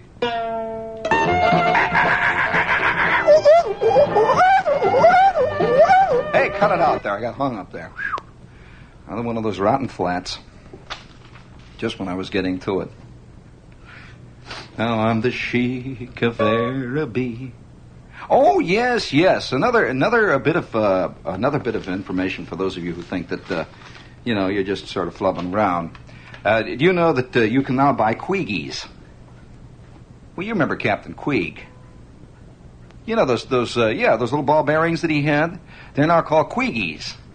You can get a set of Queegies and make a wonderful Christmas gift. And for those of you who are looking for a really interesting Christmas gift, we would like to suggest Queegies. Develop a nervous habit, get rid of an old one, or just raise Cain. Be mutinous with Queegies. Queegies are authentic solid chrome steel replicas of those used by Captain Queeg himself. Better than doodling, pencil biting, ring twisting, nail biting, or finger drumming. Queegling Queegies is therapeutic fun. Oh, it's so fun. Be the first neurotic in your crowd to order a set. Queegies in their plastic zipper carrying case, which is beautifully done, and it's a beautiful little soft suede leather carrying case with your initials, are only $1. Gold-plated Queegies in black suede are just $2.50. Just thought you ought to know this. Good things in the wind. Oh, speaking of good things in the wind, do you remember a couple of semesters back, we did a thing about a story about the Phantom ice skater of Saginaw, Michigan? Remember that? The Phantom skater? Oh, sure. Oh, yeah. There's all kinds of things. You know, the belief in magic and the sinister. Now, I'm not talking about the occult. I'm not talking about the people who read the palms and all that jazz. This is not Long Johnville. I'm talking about something entirely different. That the strange belief in ritual of one kind or another that mankind has always carried with them is always laced with that one word or that one phrase. You never can tell. You know, everybody gets a little bit nervous, no matter what it is. You know, they could be the hippest people in the world, and they can stand around there and they look up at this giant cathedral. It somehow makes them a little nervous. They don't quite know why, or they'll you know, the business with the cats and all that stuff. Well, one time I was in a play, and I was playing Mephistopheles, and it was in a modern version, and it was a fascinating play, really. There was a lot of things wrong with it, but it was one of the most interesting things I've ever read, I've ever been in. And it was a rewrite of Faust in modern terms, but very funny, a lot of strange, interesting attitudes and so on in it. And I'm playing the devil, you see. And one night, after we'd been playing for a week or so, and, you know, it's really working in now. It's really being able to, you know what you're doing out there, and you really feel good, and it's working great, and having what they always say in the theater, having fun with it, and so we really were, see. And there was a scene where Mephistopheles, or M, comes into the laboratory. Now, Dr. Faustus in this particular play was an ancient scientist. He was, of course, which is what he was in the original Goethe version, but this Faustus, however, was a modern scientist, say something like Einstein or one of the great old men of science, like Bertrand Russell or somebody. But it was Einstein, really, somebody like that. And I crept into his laboratory. You see, he had made the bargain, and he decided. He's sitting there, and he's an old man, and he's worried about the contribution he had made to the atomic bomb, when all of a sudden I come running out, just as he's about to commit suicide, I come running out of the audience, and I say, wait a minute here. And he looks up, what? Who are you? I said, well, this doesn't make any difference who I am, but what you are about to do is pretty ridiculous. How would you like to do it all over again? How do you mean? How do you mean? Who are you? I said, well, now, just a minute here now. I've been listening to you talk about all this stuff. You got this conscience, this stuff about how it bothers you, that you didn't do anything for mankind, you created the atom bomb, and you want to commit suicide because of Hiroshima and all that stuff, right? Yes, I have done a terrible thing. I want to commit suicide. Wait a minute. Hold it. I'll tell you why you're bugged. Because never once in your entire life, not once, did you swing. Not once did you swing. What do you mean? So, that's all right. Don't argue. You're only fooling yourself. You're not even fooling yourself. You're not fooling me. I just know that you're bugged because not once did you swing. You didn't. Not once did you ever really get the bit and go, man. Not once. I said, all right, now look. I can make it more fantastic for you than you could. I said, now look, old man, look me in the old eyeball. You know the wildest dreams that you've ever had in your life? What do you mean? The wildest dreams you've ever had in your life? I can make them come true in spades. In fact, stuff that you never even dreamed of. How about that? I said, no, it doesn't make any difference. You just think about it. You just think about it. Well, it goes without question which way the decision went. And so, a few moments later, I am in the darkness of the laboratory. And this is the whole point of the story. I'm in the darkness of his laboratory, see, and he is sitting there, and he's got this lab. You see, he's a scientist. So I go in there and I says, let's see what you've got. I'm walking around, and it's in the dark, and it's purple lights. Oh, I'm a fantastic devil, incidentally. And I'm walking around, and they got the bottles, yeah. Ah, yes, I see you have a nightshade, deadly nightshade.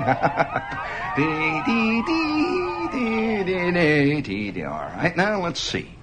And I go over to the sink, and now they only see a little light flickering on my face, a purple light. That's it. I pour a little of the water, and it bubbles up.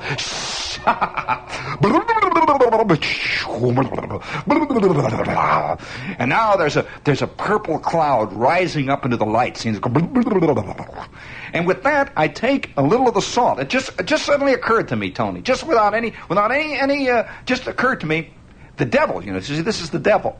The devil's got this stuff, see, and he's throwing it into the bottle, and it's boiling under the Bunsen burner. It goes higher and higher. And all of a sudden, I take a little of the salt, and without saying anything, I go, whoop, over the shoulder. And the whole crowd suddenly busts up, realizing that even the devil is saying, you never can tell. There might be something after me. So, it's a very nervous business here. And here I would like to read to you a story. Of course, everyone can tell about this, but this is the kind of thing that in 1963 continues to lurk in the, just a little bit off stage in the wings there, where the lighting board is. Before we do that, Walt, please, hit them with the Buick spot. Buick. 1, 2, that's it, Buick. My old man for years called it Buick. In fact, our whole neighborhood called it Buick. Here comes, now, here it is, wildfire! Everybody, out of the rut. The 64 Buicks are here. The trim new Buick Special, America's family fun car. New Buick Skylark, so very personal. The new 64 LeSabre, full size, full of action. Pow! Crash! The red-hot Buick Wildcat, the wild. Here he comes, he's behind us. The luxurious Electra 225 by Buick. Boom, boom. Pow, pow. And the 1964 Riviera, pure adventure. Wow, wow, wow, wow, wow.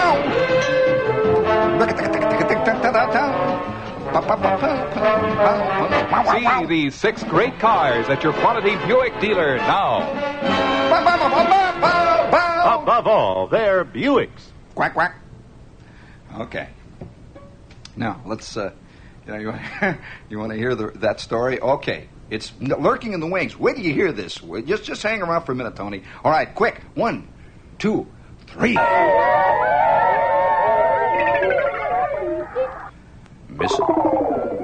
Mrs. Dora Monroe of Poy, Seepy, Wisconsin, and members of her family Friday awaited the return of an ancient patchwork quilt. They are sure the mysterious quilt will pass a test before an impartial board of 6 women and demonstrate that it has a heartbeat. That it has a heartbeat.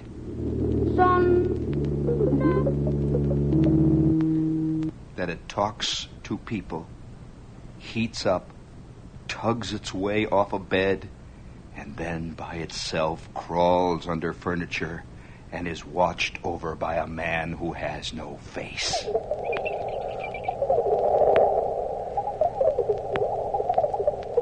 Mrs. Monroe, 61, who found the quilt in a box in the house she and her husband bought in 1955, was so certain that she begged out of the test.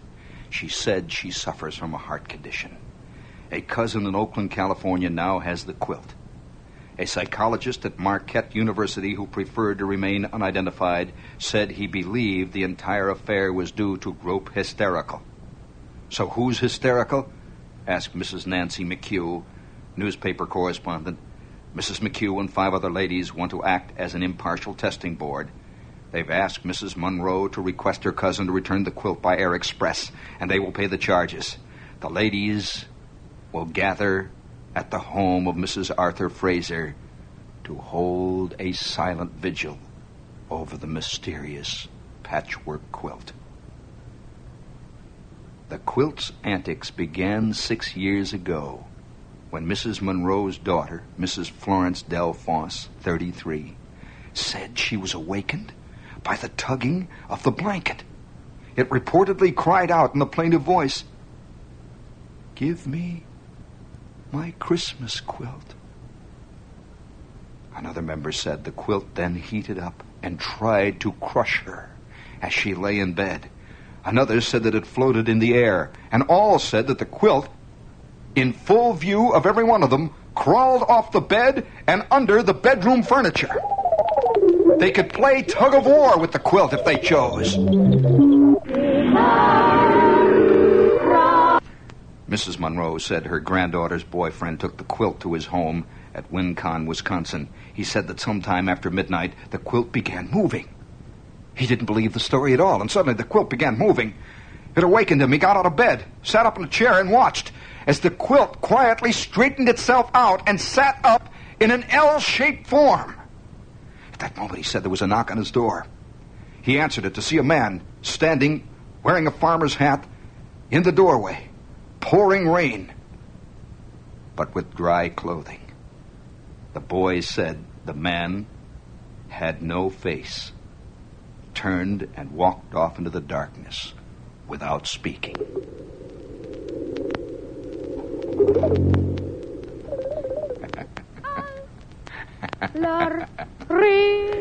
Yes. I am Mephistopheles. I offer you another chance. Another chance to do all of the things that you've always wanted to do in the deepest, innermost secret dreamings, in your tossings and turnings late at night, years and years and years ago. I offer you another chance.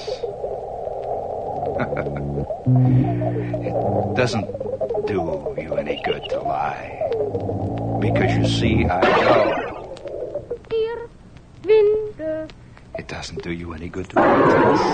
No, don't protest. Sit down, sit down. It's entirely up to you. If you don't wish to take advantage of my offer, why, I'll leave this house tonight and never return. It's entirely up to you. So don't get nervous. Just think about it, but think about what you're thinking about. Think about what you're turning down, man. What is life? Think of the things you've missed. Think of all those quiet evenings in spring and in summer with the smell of the forsythia coming in through those soft spring curtains. That's right.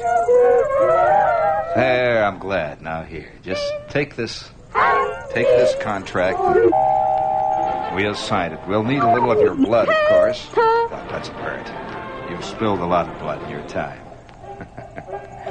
There, just sign your X down there at the bottom. Don't bother to read all the fine print. It's just routine, you know. Just standard clauses, sub-clauses, standard union contracts. Sign your name. You'll be in good hands. And we'll have more fun than you ever dreamed possible. I'll be back in just a few minutes. My materials, you just sit here and gather your wits together and decide what shoes you're going to wear to the big party.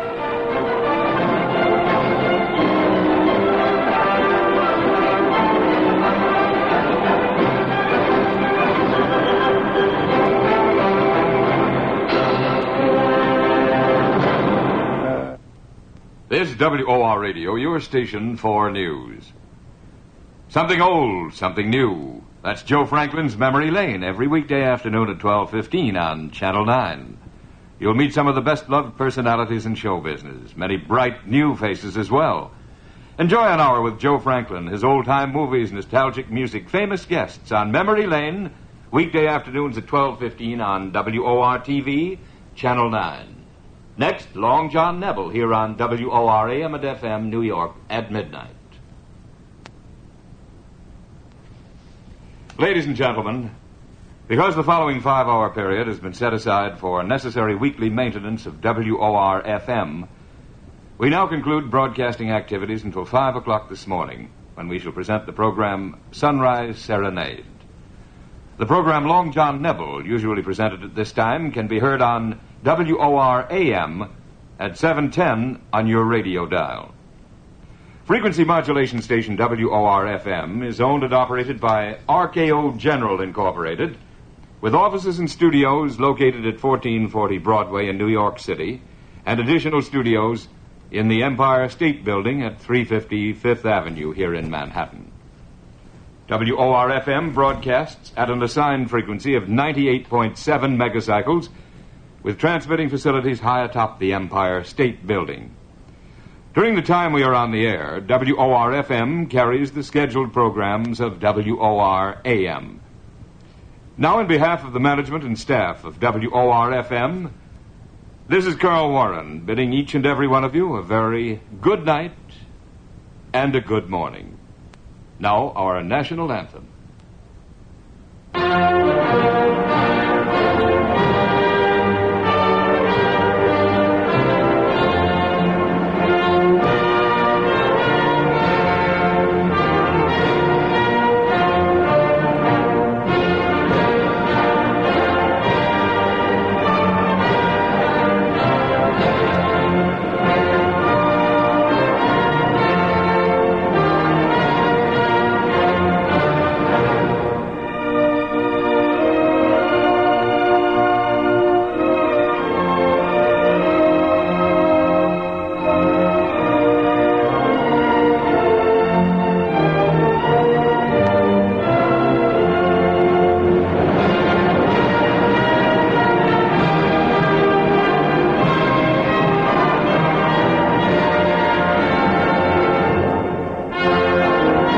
Well, that's it for Air Checks this week.